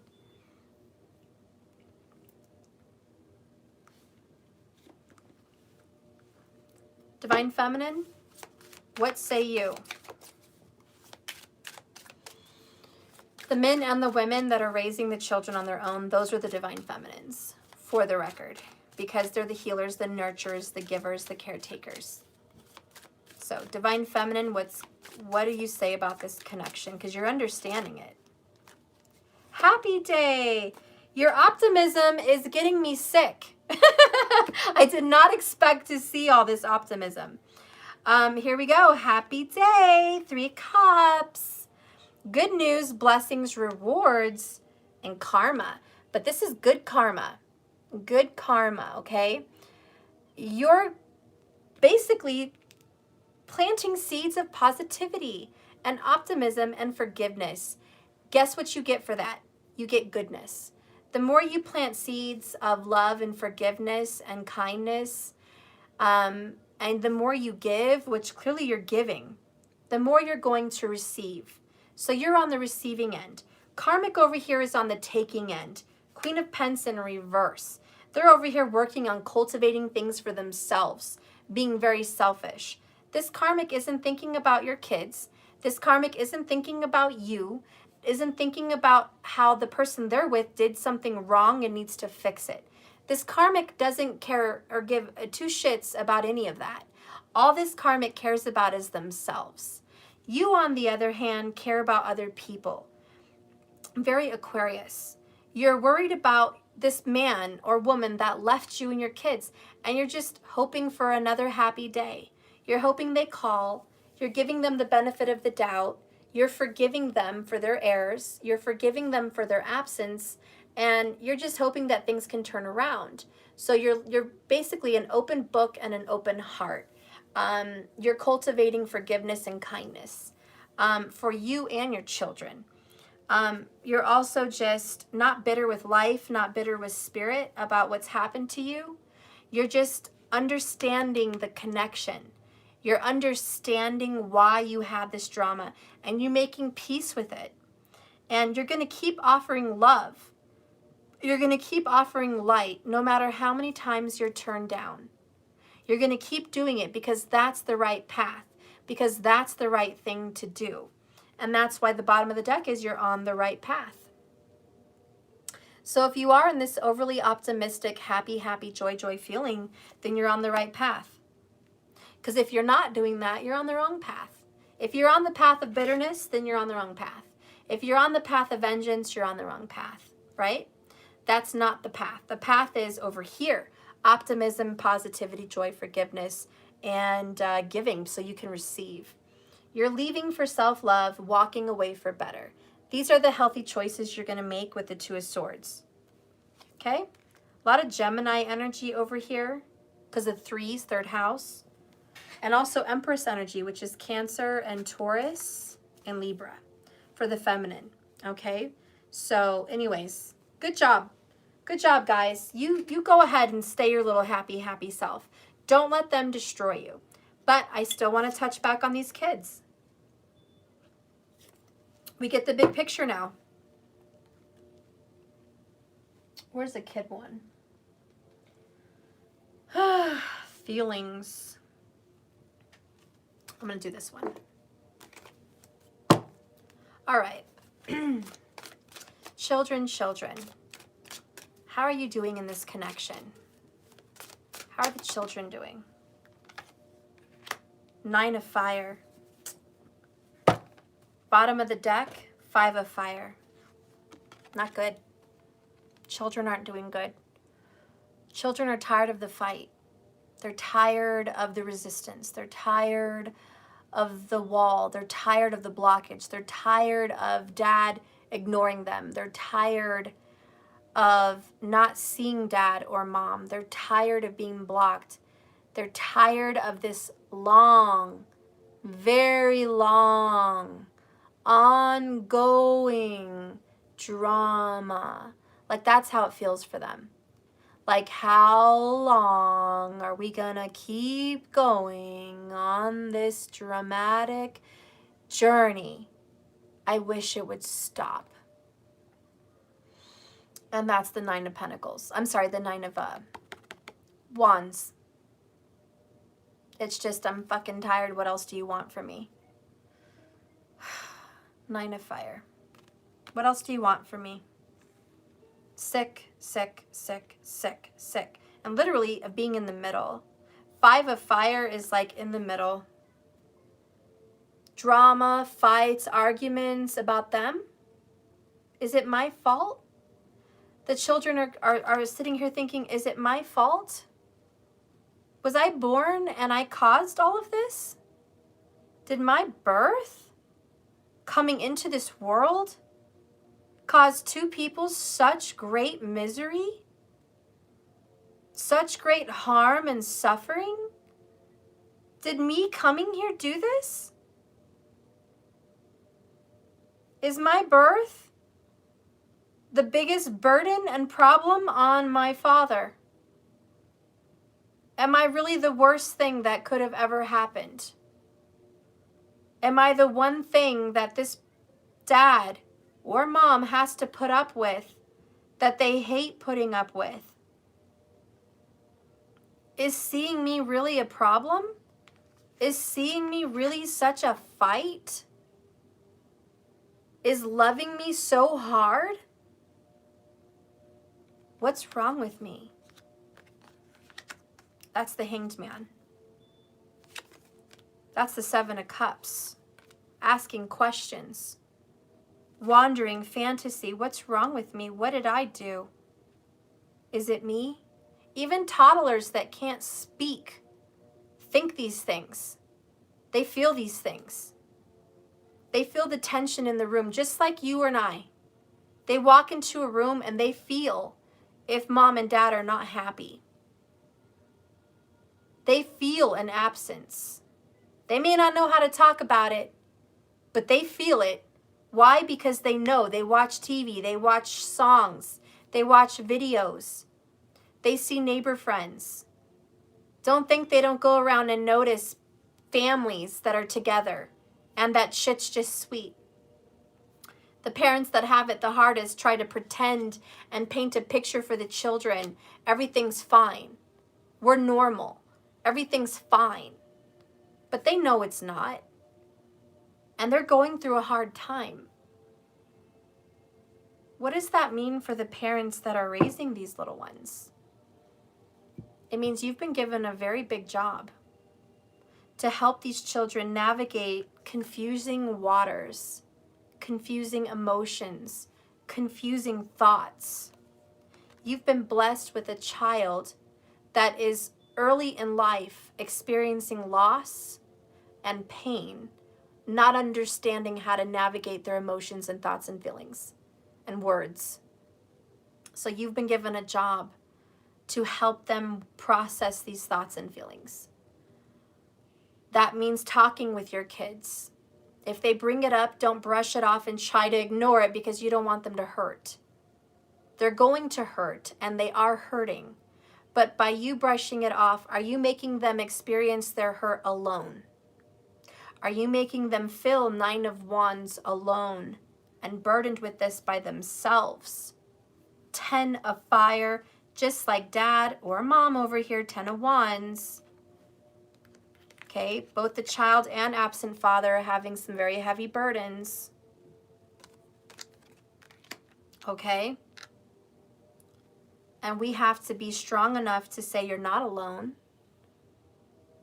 You're not alone. I'm going to help you navigate these waters. I'm going to help you work your way through these feelings and understand that pain is a part of life. It's not easy, and it's difficult, and it's painful. And maybe just sympathize. If your child comes to you and says, Mom, I miss Daddy. Instead of saying, oh, he misses you too. I know, he's so busy working. Lying through your teeth, say, I know, honey, I miss him too. I miss him too.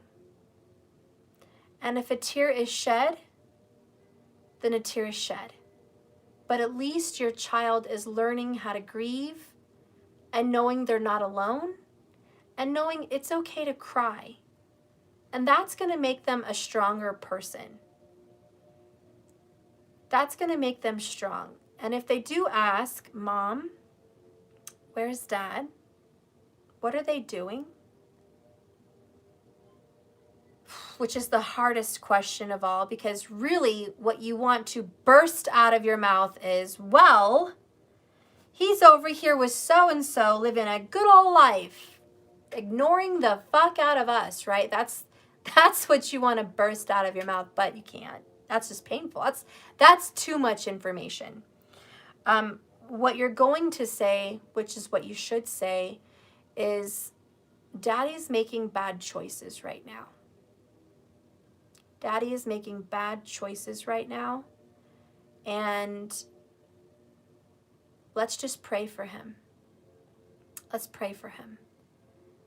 Let's ask God, let's ask Spirit, let's light a candle for Daddy to follow his heart and find his way back on the good path. That's what you can do to support a child that is feeling these things, because they need to know that it's not a lie. You're not going to brush things off with a mask. They know that something is very real and something is very wrong. And they're going to be soldiers, because someday, man, they're going to totally know how to deal with difficult situations. And you're blessed to be that teacher. Whether you're a mother or father, you're raising them, you're blessed to be their teacher and showing them how to deal with life's disappointments, how to deal with life's heartbreaks, how to show them how to be positive like you. And they're going to cry, they're going to miss them, but as they grow, they're going to realize that it's nothing wrong with them, that's somebody else's path. And you can help them lift that burden, that 10 of Wands. Whew, right? You can be the Queen of Fire. I love her. She's optimistic, enthusiastic, she's determined, she's strong, she's wise, she's spiritual, she's a fighter, she's a leader, not to mention she's drop dead gorgeous, but she's just the shit. And to be quite honest with you, Mom, Dad over here, you're the shit. You're the fucking shit. And I don't understand what this fucker is doing not with you. I don't understand why this person doesn't see the miracle of the strong woman or man that you are. I don't understand, except I can say I think they're fucking intimidated, because I think that they feel so low on the scale of self-worth that they can't even be all up in your presence, because this is too good. You're on the right path. You're positive, you're forgiving, you're optimistic, you're spiritual, you're a leader, you're a healer, you're a teacher, you're raising children. That's all good. And yes, we're not perfect. We say things we don't mean. in anger. So does the Queen of Wands. Shit, she gets pissed the fuck off and goes off. Drop of a hat. Poof, like fire. She can spread an argument because she's passionate. And maybe that's what's wrong with you. You know, maybe that's what's wrong with you. But you're working on it. And by God, the same way you give other people grace, you should be given grace. The same way you're flexible with others, they should be flexible with you.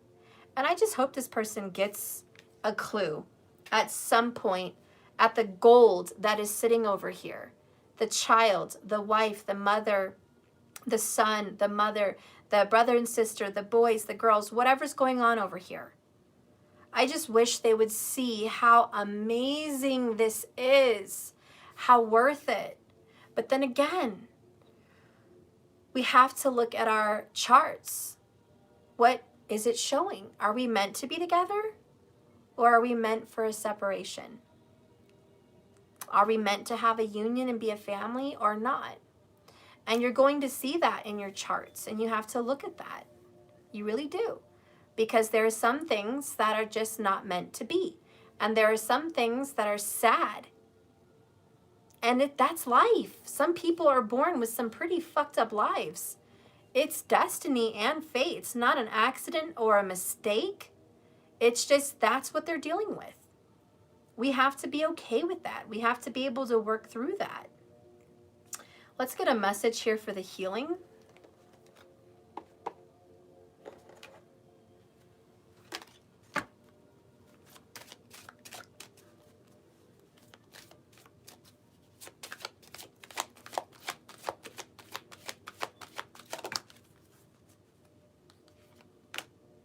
Wow.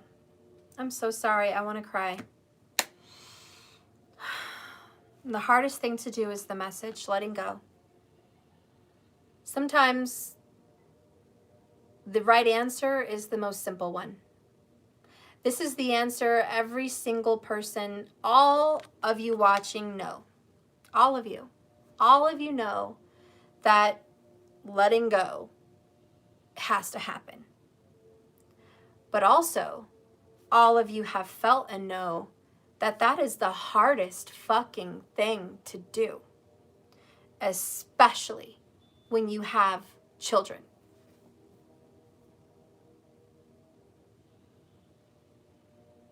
When you let go of this terrible energy and you just be the best person you can be on the most fucked up path possible, really, you can be the Phoenix Rising. And I love that. And that's why I'm going to read both, my love. You do have the most fucked up path possible. If you are the one left behind and you're watching me, you have the most fucked up path possible. Pretty much. I mean, there's probably worse, but this is pretty fucking hard. You're doing an amazing job. You're here, aren't you? You're here today watching a video like this for self-improvement. To be better, to learn something, to grow, to change, to forgive. Honey, that is a Phoenix rising. You are rising from the ashes. You're absolutely getting out of a bad situation and climbing out by yourself, which makes you even stronger, Queen of Wands. You're not perfect, but neither are they. And they are so far from perfect. So to hold you on an expectation that's not good enough for them, that your person has to fucking go and be with someone else because you just didn't cut the mustard, because you gave birth to their son or their daughter, because you brought their blood into this world, because you gave them a mirror and showed them themselves, because you spoke truth. So all of a sudden, you're just not on their expectations. You don't cut the mustard. You don't fit the bill. Maybe you went off on them. Maybe you got upset. Since when were you duly noted as perfect? And for them to put you on a high standard and walk out on you says a lot more about them, honey, than it does about you. Because they are weak. They cannot even stand up to your Queen of Wands. They are so fucking weak. They have to walk away. They can't even deal with what you deal with. They have their own path, and they have their own path. Let them have it. They have to go learn the hard way. Let them have it. Let's read Letting Go for you, honey, because I just feel for you so much. Let's read it. This situation has served its purpose, and I say that with a tear for you. You are being challenged to change your point of view and recognize that this particular relationship has run its course. Although you might be afraid to let go, the universe has a new opportunity for you, which will allow you to experience the kind of passion and satisfaction you have always dreamed of. Saying goodbye is never easy and can make you feel like you're a failure. You must not allow yourself to be persuaded by other people or by your own doubts. To keep holding on. Focus on opening your heart to a new opportunity. Leave the baggage of the past mistakes behind you. It's important that during the letting go process, you are gentle with yourself. Allow yourself to have alone time. Write, meditate, paint, sing, dance, and cry. Do whatever you can to heal and let go of the pain that is holding you back. Recognize that your spirit is beckoning you to grow. When you feel stuck in a point of view, you can ask yourself, is this my belief or someone else's? How does this really serve me? Am I willing to let go of my fears and unfounded limitations? Say, divine healing, intelligence, please assist me in letting go of this situation because it is so hard. State their name, state what it is. State the pain. With ease and grace, inspire me to move forward with freedom and lightness and feeling completion. Bring into reality a new empowering experience. People and opportunities. Thank you. And repeat this several times.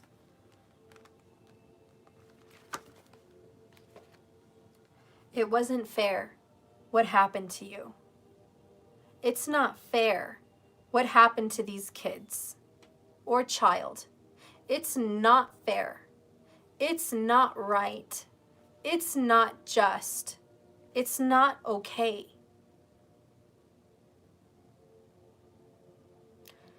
And you have to be Queen of Wands now and stand up and say, it's not okay. It is absolutely unjust. Absolutely. And cry if you must, because this is probably one of the hardest things for you to ever do, is to let go of this part of yourself. And that's why you have to ask God and Spirit, help me. Help me. I can't do this by myself. I am crying, shaking, shivering, falling apart, breaking down, losing my mind, losing everything in this. I feel like I'm losing the world, the tower, remember, right? You have to tell God, you have to tell the universe, you have to tell Source this. You have to ask for help. Because boy, do you have a lot on your plate. You have a lot, a hell of a lot on your plate. And the last thing you need is to hang on to someone who is off being an idiot on some stupid path that leads them to a dead end of nowhere, that leads them to a place of misery. The last thing you need is to be drugged down that path with them. Let this person embrace their so-called loving karmic partner. Let this person embrace this so-called loving feminine. Let this person commit to this low life. The person that would have the balls and the audacity to tell the mother of this man's children or child off. To have the balls to tell someone who they think they are, when they know you from not a hole in the wall. So let your person commit to some idiot like that, some low-life idiot, some selfish, uncaring nobody. This woman over here, this person, this Queen of Pentacles, is selfish and a liar and has no good interest for the children. This is Cinderella's stepmom right here. If she was given the opportunity to put this man's children to work, she would. If she was given the opportunity to put this man's children below her own, she would. It's a very cruel karmic. Evil, even. Controlling. Dictating.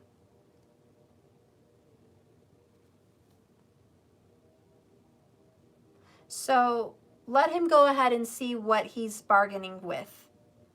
Let him go ahead and see what he has in store for him down this road in Karmicville. Let him enjoy it. Let him have it. Let him deal with his karma. All you guys can do is grab your little children or child, give them a big kiss and say, I love you. And this is so hard, but it's going to be okay. We're going to light a candle that this man comes back to the light. But we're also going to move on and let go, and we're not going to wait, and we're not going to hang on. This is like waiting outside of the door for someone to come and they never show up. I did that with my kid's father once. Another time he was lying about having a girlfriend. Another lie, but I took my kids to the park and I told him that we were going to be there at a certain time and we were going to meet. And he said, okay, I'll see you there. I think it was like 1 o'clock or something. And I packed my son a baseball hat and a baseball bat. And I packed my daughter a jump rope and some like chalk, like tic-tac-toe. And they hadn't seen their dad in like months. And anyways, we waited. He knew we were there. We were not even I would say 60-second drive from his place. And we waited there for, I believe it was like 4 or 5 hours. It was dinner time by the time I decided to leave the park. And the kids got their hair done. They were all cute. They were playing. They even got tired of playing on the park because we'd been there so long. And then they have a lake with ducks. So we fed the ducks. We walked around. I took pictures of the kids that day. And I still have a picture of my daughter. And she was sitting on a little water fountain with a little like Dalmatian spotted pants and a cute little puppy tank top. and her curls were so cute, and they were just little pigtail curls. And God, it just makes me want to cry because I feel so bad for her. And I remember she took her shoes off, and she was sitting over the lake there, just kicking her little feet back and forth. She was about 6 years old. And anyways, she was just waiting so patiently for him to come. And just having fun kicking her feet by the water. And I said, honey, you look so beautiful. Mommy's going to take a picture. And I snapped that little screenshot, and she waited for him. He never came. We left, and of course, you know, I called and I asked him where was he? He said later he was painting his house. The inside of a kitchen. A rental. What the fuck? And then I said, what the fuck? Me and your children were waiting all day. And he blamed me. He said, I have responsible things I have to do in my life. I work. I have things I have to do at home. If I didn't do the things I have to do at home, I wouldn't have a life, and blah, blah, blah. And he was just yelling at me. He was being so rude to me, making me try to feel bad that he had a life. And I'm sitting there thinking, what the fuck? You have 2 children waiting on you. They come first. They come fucking first. And I understand if you see them 24/7 all week, but you don't. You haven't seen them in months, and they're waiting on you. Are they really that unimportant? And if you guys want to know, that is exactly why I can't fucking be with that fucker, and why he had the karma he had. I just couldn't deal with it. I couldn't deal with it. Don't wait around for a piece of shit like that. And I'm not saying he's completely a piece of shit. That was one day. There's good things to him and there's bad things to him. But that did really hurt. And it really hurt my kids. And they really didn't see him much, period, in their growing up. Even when he was out of jail or not around, he was very rarely there for them. And so, anyways, this Queen of Wands just reminds me of that. And it is, don't wait. Let go. Because I know how hard you want to have a family and how hard you want that to work, but let go. At some point, let go. This person is just dark, obstructed with karma or karmic.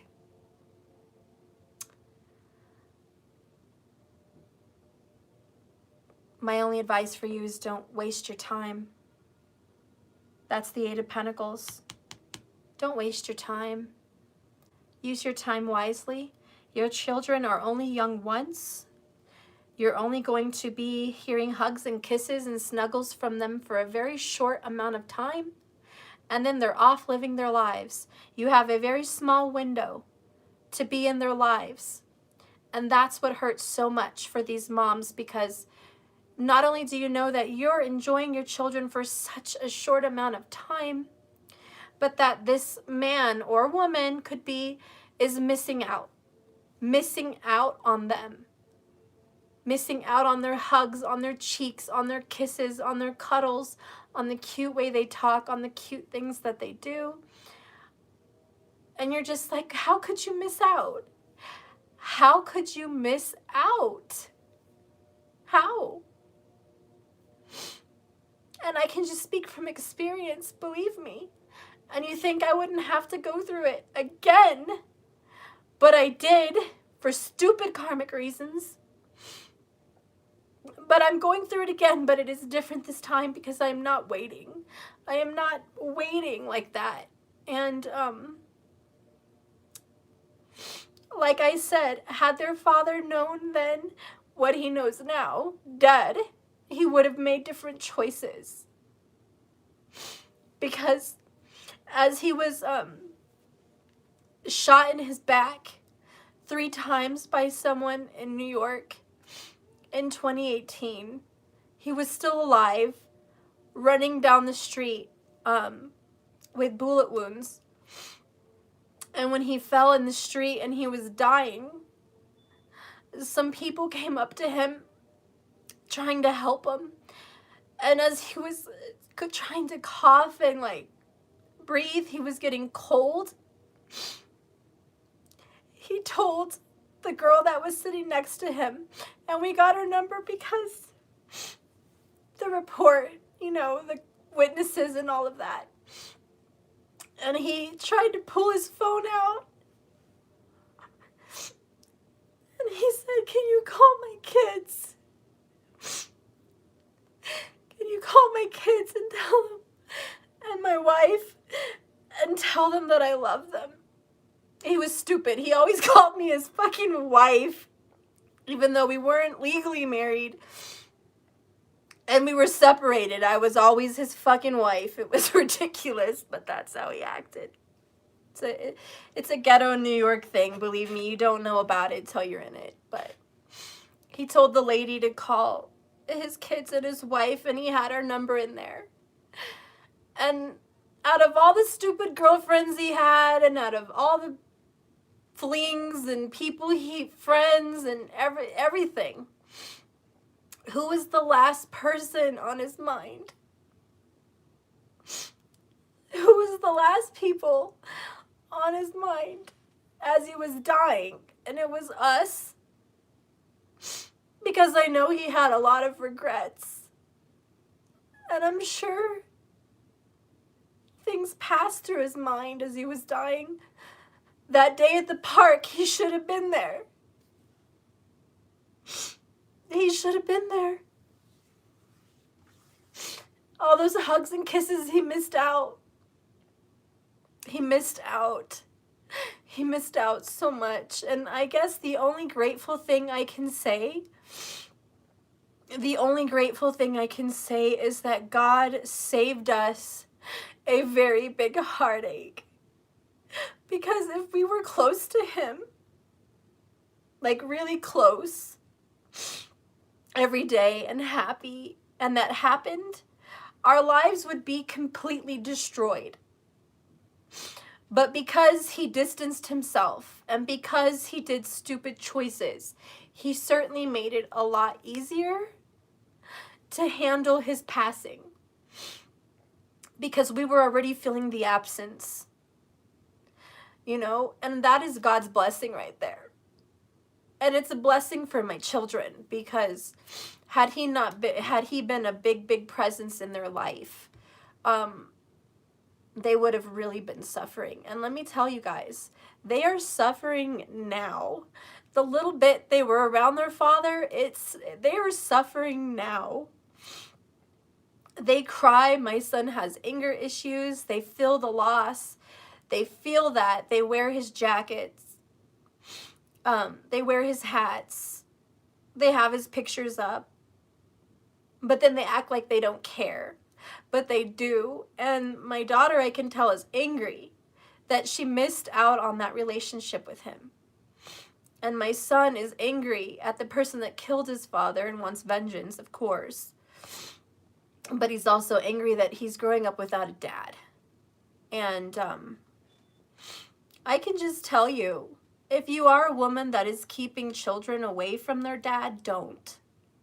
I'm not one of those women. I don't have any experience doing that. But my mom tried to do that with my dad, and it wasn't a good experience. Don't try to separate or keep your children away from their father. Your children will resent you. Because I don't care how much you don't like their father, that's their dad. Don't be a bitch, okay?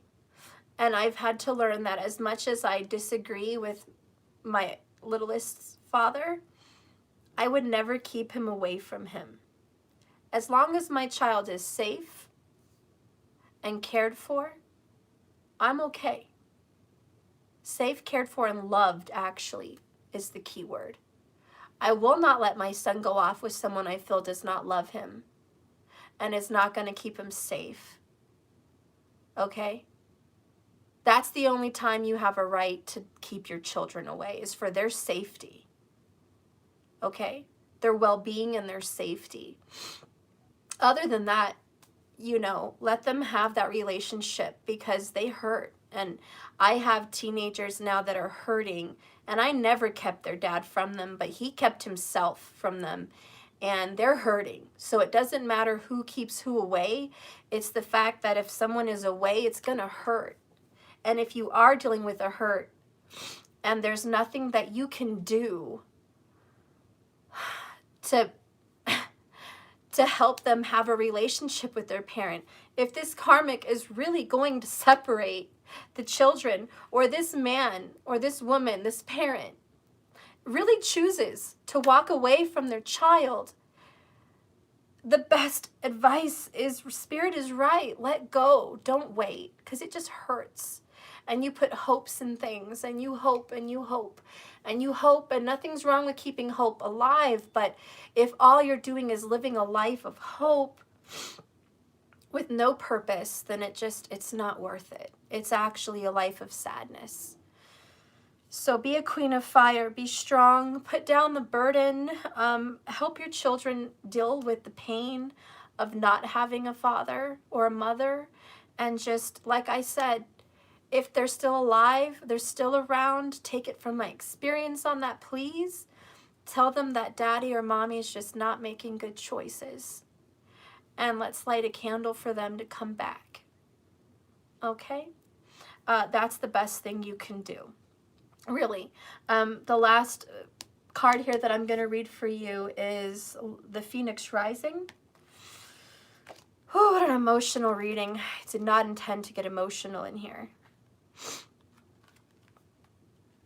Okay.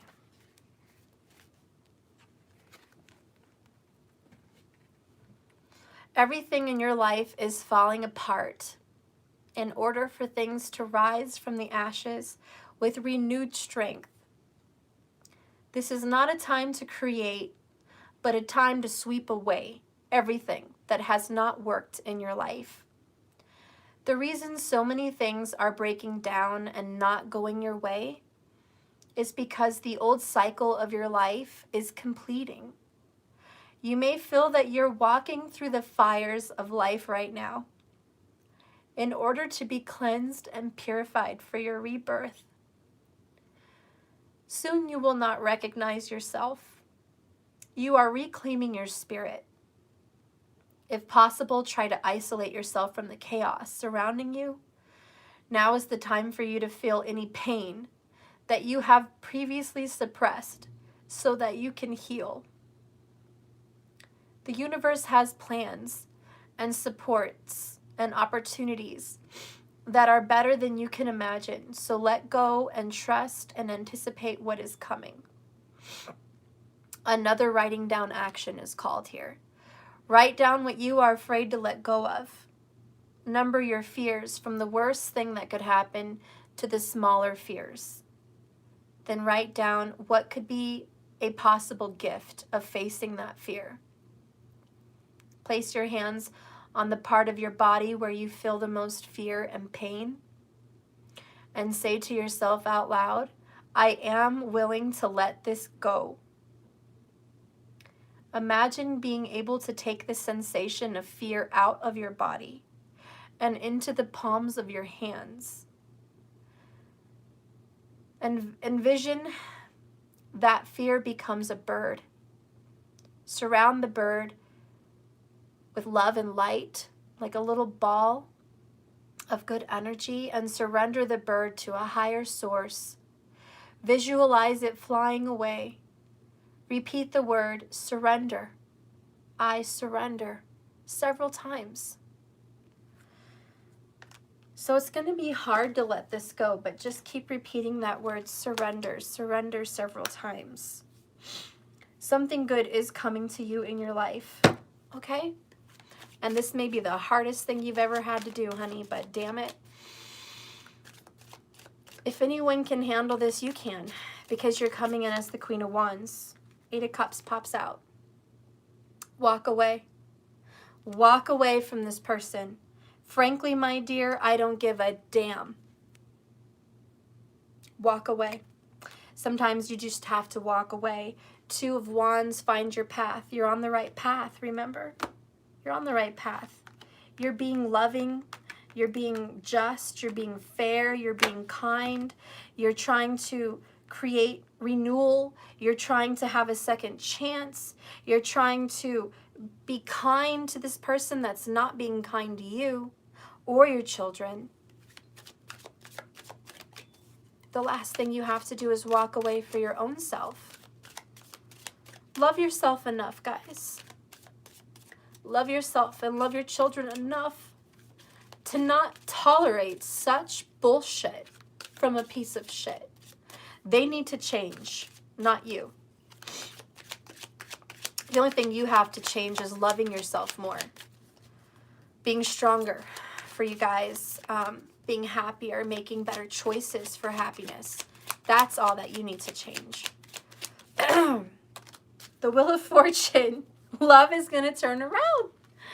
Fortune is on your side. Luck is on your side. This is good luck. Jupiter is good luck. This is Sagittarius, Pisces energy, the Wheel of Fortune. Jupiter all day long. Love is coming for you. Don't be a hopeless romantic. Don't think that this is all life has to offer. Remember the phoenix rising. Feels like it's dead in the ashes, but then it rises. It's not as dead as you think it is. Nine of Pentacles, abundance. Self-love, self-appreciation, strong single woman, strong single mom. This is a dad or a mom here. Strong in their singleness, being reborn and transformed. Wow. You know what you can throw in fate's face? Karmic is over here, Queen of Pentacles in reverse. You are Queen of Pentacles upright. The righteous, the good, the just, the loving. That's who you are. Tina, I see your comment. Stephanie, I've watched you for 2 years, and you have saved me many times through good source spirit. I cannot thank you enough. Love and light. I love you so very much. Thank you so much for that comment, Tina. I appreciate that. Thank you. So you are on the right path, okay? You're the good one. The other one that came out is the Chariot, Cancer vibes, moving forward. All right, Spirit says, honey, you're beautiful, you're shining, you're gorgeous, you're righteous, you're just, you're healthy, you're good, you got a good golden heart. You're unselfish where others are selfish. You're kind and forgiving when others are bitter and unforgiving. You make good out of a bad situation. You deserve the best. You don't deserve crap. The Chariot promises a victory and a win and happiness for you coming up in your future. Show me what this single mama or single daddy has. What's coming up in their future? What's coming up in their future? Oh, yes. Ooh, we got Virgo vibes. We got Taurus vibes. We have the Four of Wands.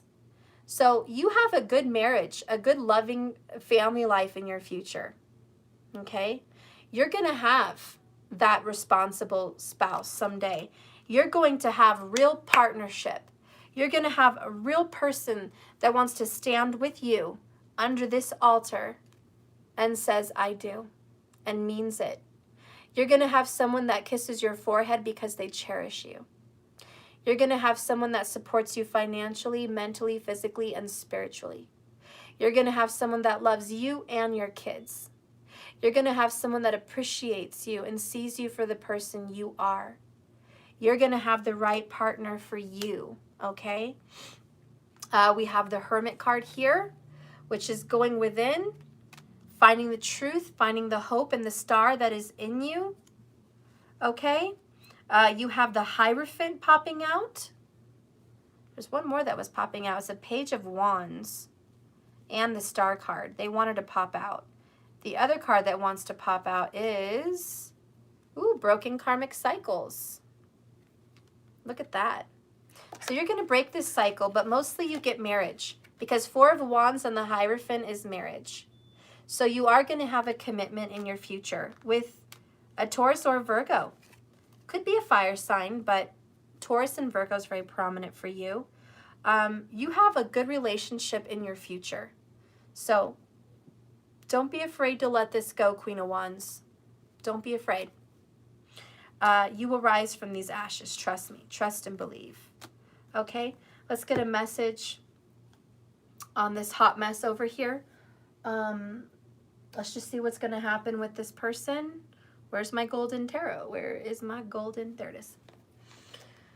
I feel better just reading that, saying that, and getting things off my chest too. It just feels good.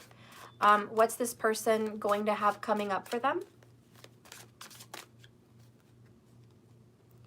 All right, we got a few things. We're just going to take it. They're going to have clarity. The Sun card is wisdom, clarity, happiness, and joy. They're going to have a new beginning. Okay, they're going to have wisdom bestowed on them. Ace of Earth. They have a new beginning coming in. Okay, just like you, they have another new beginning. You have an Ace of Earth. They have an Ace of Earth. There's a new beginning. Why? Because they're going through what looks like a separation or a divorce from this Queen of Pentacles in reverse. Look at that. They're falling out of love with this Queen of Pentacles, this karmic. They're falling out of love with her or him. And they're falling out of love with them very obviously with this Ace of Cups in reverse. They just don't feel for them the same way they did when they came in. Why? Because the Sun card says the truth will be revealed. The Sun comes out to reveal light in the dark. The Sun comes out with the truth. The truth will come out. They're just not going to love this person the same way anymore. We have Queen of Swords, which represents a divorced person, a wounded person, a hurt person, someone that has been through a lot of pain and comes out of it. This is the only queen in the deck that represents a divorced queen. So this is someone that is separated and single and scorned, hurt, wounded, single, separated, you know. The next card that comes out for them is the Eight of Air. So feeling stuck in their head about their choices, stuck in their head about this ending. Two of Earth. They're very emotional about juggling their life. This is like, I made a choice. King of Cups. I chose one of the two people. Okay? Maybe they chose the karmic over the child. Maybe they chose the karmic over the feminine over here. But this masculine over here made a choice. And they're very emotional about it. Because they know, Queen of Swords, Eight of Swords, that their choice hurt people. You ever made a decision you know hurt people? Well, that's what this person's going to come to the enlightenment of. Then they have the World card. They're going to complete the cycle. They're going to end this karma. Something important is going to happen for them, that they're going to see the truth in a situation. Let's get another card for them. So they're going to see the truth. They're going to have an enlightenment. Believe me, it's going to come. Whether it's on their deathbed or whether it's by choice. They're going to be able to look back and say, you know what? I did make a bad choice. I hurt people. That's not good. That's not who I want to be. I don't want to be that person. They're going to end up cutting off this karmic. But, whoops. Okay. So they're going to end up cutting off this karmic, which is, it says here, cut them off, ending relationships. So this is what's coming up in the future for your kid's father, okay? Or it could be a mother, depending on who it is. But they're going to end up leaving that relationship, okay? We have the divorce card. We have the Eight of Cups card. We have the World card. We have a lot of negatives here that are showing that this relationship is not going to last. Give me a message about the masculine, please, in regards to this situation. Crying so much over this. They are going to have tears. They're going to have a lot of tears and remorse and regret. And look what's at the bottom of the deck. Okay. The return. Cycles ended. Reconciliation. Coming back. blast from the past. They will return. And whether it's too late or it's just in time, they will return. It's really going to be up to you with divine timing, who and how this is going to work out for you. Only God knows your fate with this person. But I can tell you that by you moving on and being reborn and letting go of this, you're free. And I know that this person is having to let go of their karmic situation, mirroring you at the same time. Okay? Let's get a hidden truth about how they feel about you. Hidden truth about how they feel about you.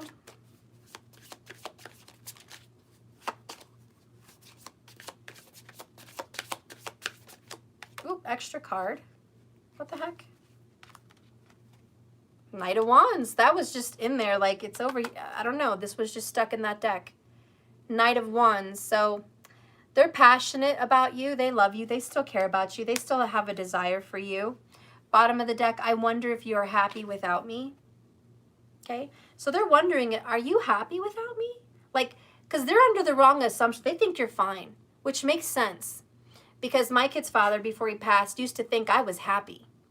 He used to think, oh, you don't want my broke ass. You don't want my drama. You're not happy with me. Steph, you and the kids are better off without me. You guys aren't happy with me, you know. No, we weren't. I mean, maybe our lifestyle was better, but emotionally, we were missing him. So he was in the fucking wrong to think that we were better and happier without him. I mean, no, I had more money because I wasn't blowing it on him. I had better sleeping nights. I didn't have sleepless nights worrying about him, where he was and what he was doing. There wasn't fights in the home, but, you know, no, we always missed him. And we were not happier without him. He was wrong on that.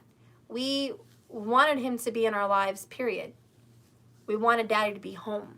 You know, so no, whether it doesn't matter. But see, this person over here, this other abandoning parent, thinks that maybe you guys are better off without him. Maybe he thinks that he's too broke for you. Maybe he thinks that he's too negative for you. Maybe he thinks that his lifestyle doesn't fit yours. Maybe he thinks all kinds of who knows stupid shit. Okay? But that's what they're thinking. What else are they feeling?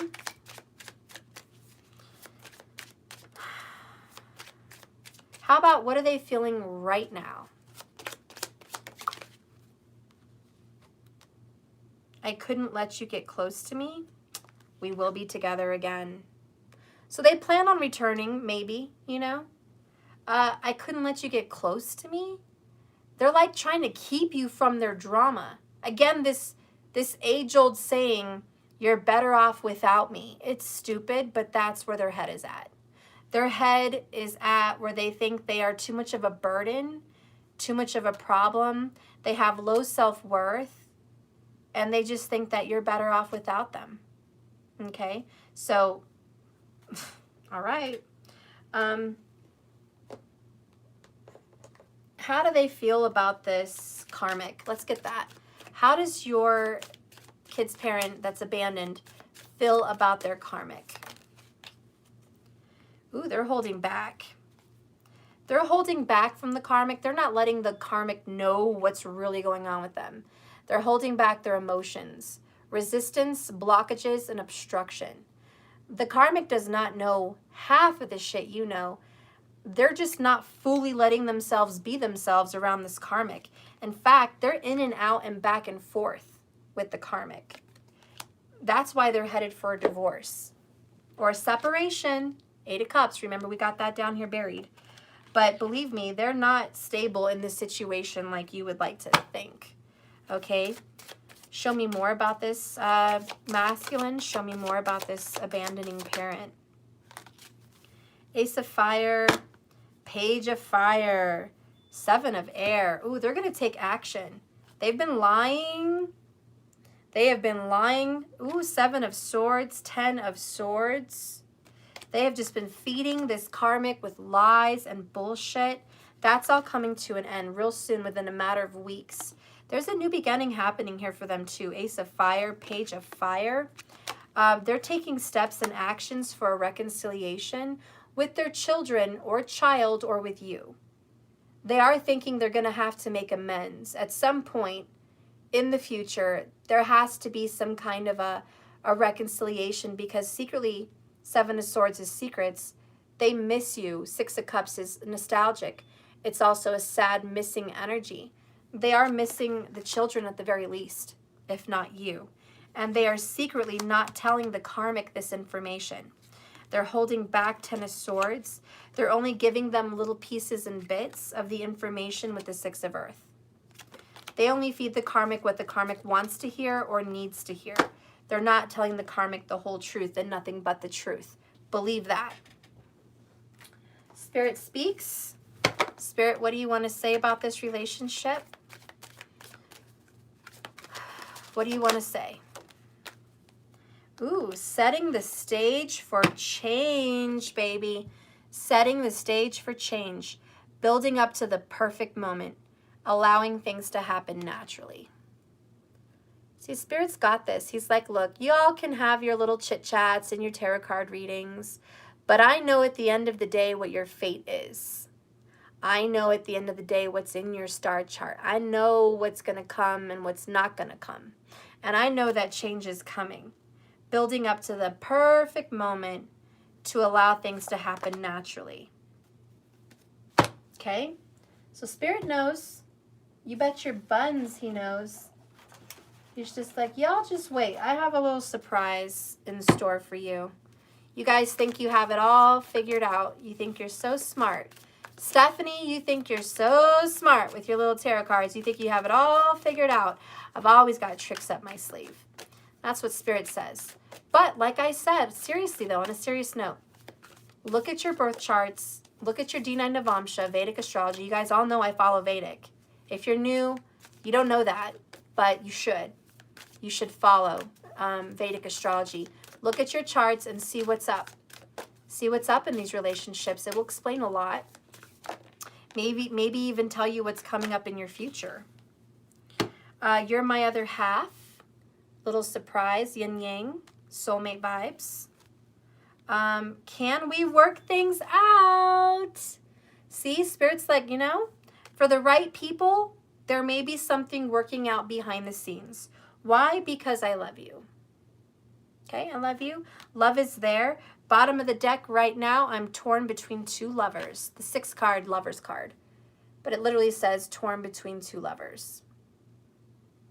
Okay? So right now, yeah, this person is torn. But he's going to have to get some balls because destiny calls. Ooh, I like that. I want to patent that shit. You better get some balls because destiny calls. Strength card, this card. So yeah, this person just needs to get stronger. Seriously, get stronger. Don't be weak around the karmic. Be ready to defend your family. Be ready to defend your children. Be ready for a rebirth. Okay? Don't be such a scaredy cat. They love you, clearly. What do my love oracles want to say about this?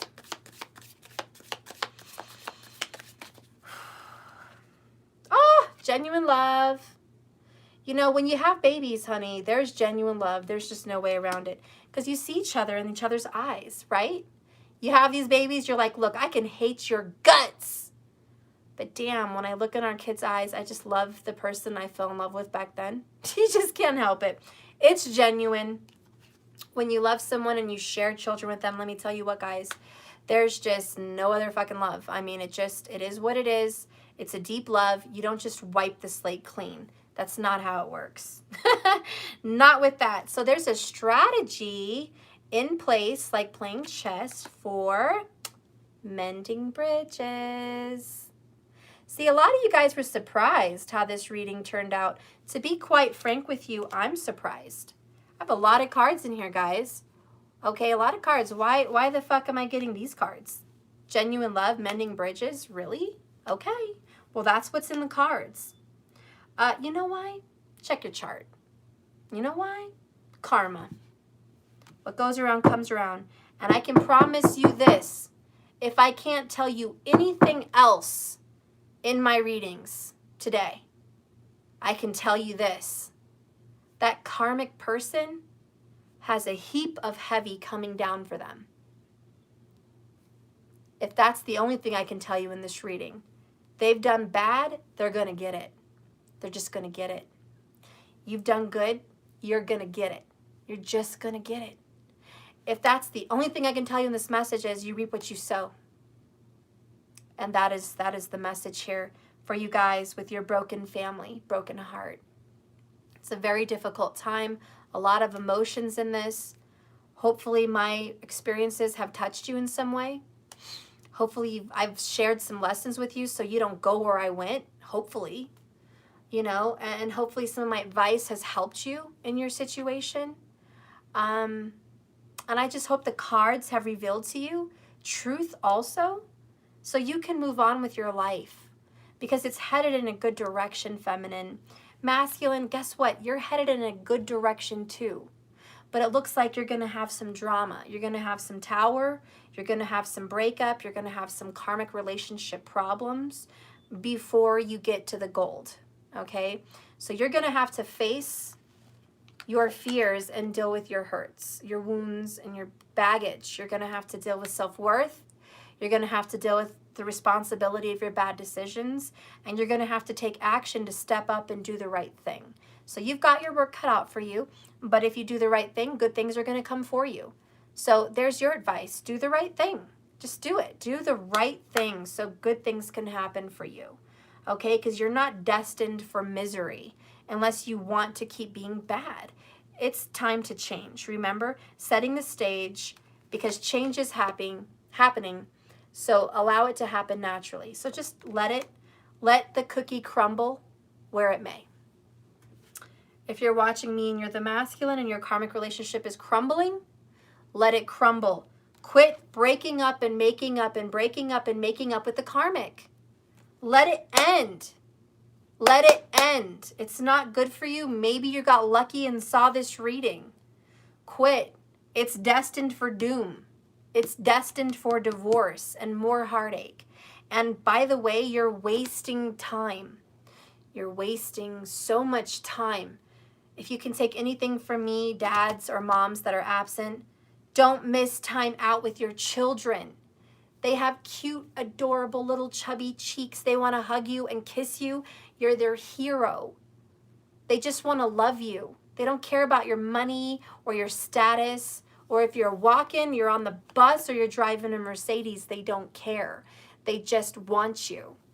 So who cares what the fuck you own, who the fuck you are? You have to put down your masculine beliefs and stop trying to be this ideal masculine before you step up. That's not how it works. You're a divine masculine because you step up in whatever shape you're in, okay? Period. And for the feminines here, come on, guys. Don't be a doormat. Don't let them keep doing this. Don't leave a door wide open for more mistakes, more hurt, more heartache on you and your kids. Be stronger than that. It may hurt like hell. It may feel like someone's literally wrapping their hands around your heart, twisting it and ripping it out of your chest with no painkillers. Like that might be how it fucking feels. I know the pain. But you're going to have to be strong enough to do that. You can't let this happen.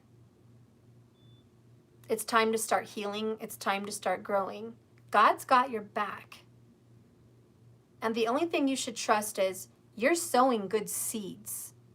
Therefore, you will reap a good harvest. Be convinced and have trust. Okay, well, I'm just going to get one last oracle and I'll leave you the fuck alone because it's been a long reading.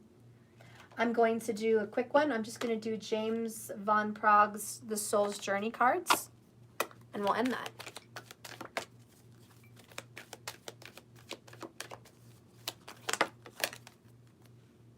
Oh, failure and abundance. Ooh, guys, let me tell you, the only time you have abundance is if you failed. You have to fail, fail, fail to get the win. So we're going to read this. I am a limitless being and I can manifest whatever the fuck I want. That's what this card should say. Failure. I understand that a mistake is only an opportunity to learn. Actually, I understand that failure just taught my ass a hard-ass lesson. And I'm not going to do that shit again. Right? Okay, that's what the fuck that card should say. So let's read it. Failure. And this goes for the guys too, masculines, you know. Life on earth is full of experiences. It is our human brain that views outcomes as good or bad. The soul simply views them as chances to grow. Learn to see the big picture of life instead of the little tiny details. Failure to accomplish a task is merely the opportunity to evolve and become better at this. And a negative connotation of the word failure can prevent you from trying again because you're scared. You must come to the realization that there is no judgment involved with this soul lesson. Realize that what you view as a failure is not. It's just your soul saying, hey, there's another way. There's a different path, a better path. Embrace the maxim. When one door closes, another door opens. It's a time for you to stop any negative emotional investment so you can have a better outcome and stop getting the same shitty outcome.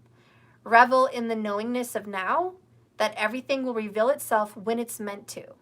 No matter what, be true to your dream and your creative process because you're a badass biatch and you're going to manifest a beautiful life.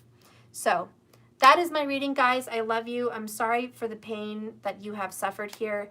Clearly, there's a lot of drama with a mean karmic, an absent parent, a parent that could be a mom, most likely, could be a dad, that's over here just boss baby man, just running your own ship, expecting good things, being positive, sowing good seeds, being nice, being good, being loving, and I like that. Stay that way. You're on the right fucking path.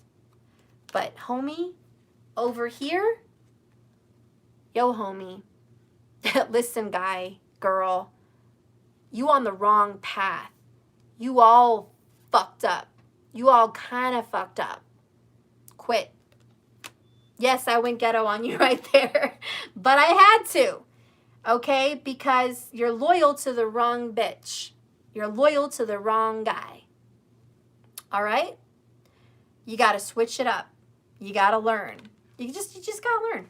They will, but hopefully they watch me. Hopefully this person's like, damn, am I really fucking it up that bad? Yes. Yes, you're hurting them. You're hurting them. You're hurting your kids. But you're making this bitch feel better. And she's not even worth it. She's not even worth it. So, yeah. I'm going to go ahead and leave that right there. I love you guys. Thank you so much for watching my channel. Remember, this love is a journey, not a destination. So just keep swimming, swimming, swimming. What do? We swim. All right, so things are going to change for you. I love you. Please like and subscribe if this message touched you. If you listened all the way through, if you liked it, I'm pretty sure I'm a good reader for you. So like and hit the subscribe button. If you're interested in any merch or anything like that, you can go to jks1111.com. Donations are welcome there. Thank you so much for your love and support. I love to see your comments down below so I can give you a shout out and say, hey, hi, how are ya? I love you guys. Ooh, someone says I'm your favorite reader. Patrice? Oh, I love you. You're my favorite reader. Patrice, I love you. Look at my Patrice. I want to pull a card for Patrice because she just said the sweetest comment. Patrice gets a card. Ooh, the talk, girl. You're going to have a talk. The talk is coming. Just go with the flow. Trust your instincts. Someone's coming up for you to have a talk, all right? In the fall, obviously. So soon. Anyways, I love you guys. Thank you so much. Have a blessed, beautiful day. I hope to see you next time. Hit the bell icon so you're notified of my next live reading and you can be present. I'll see you guys later. Bye.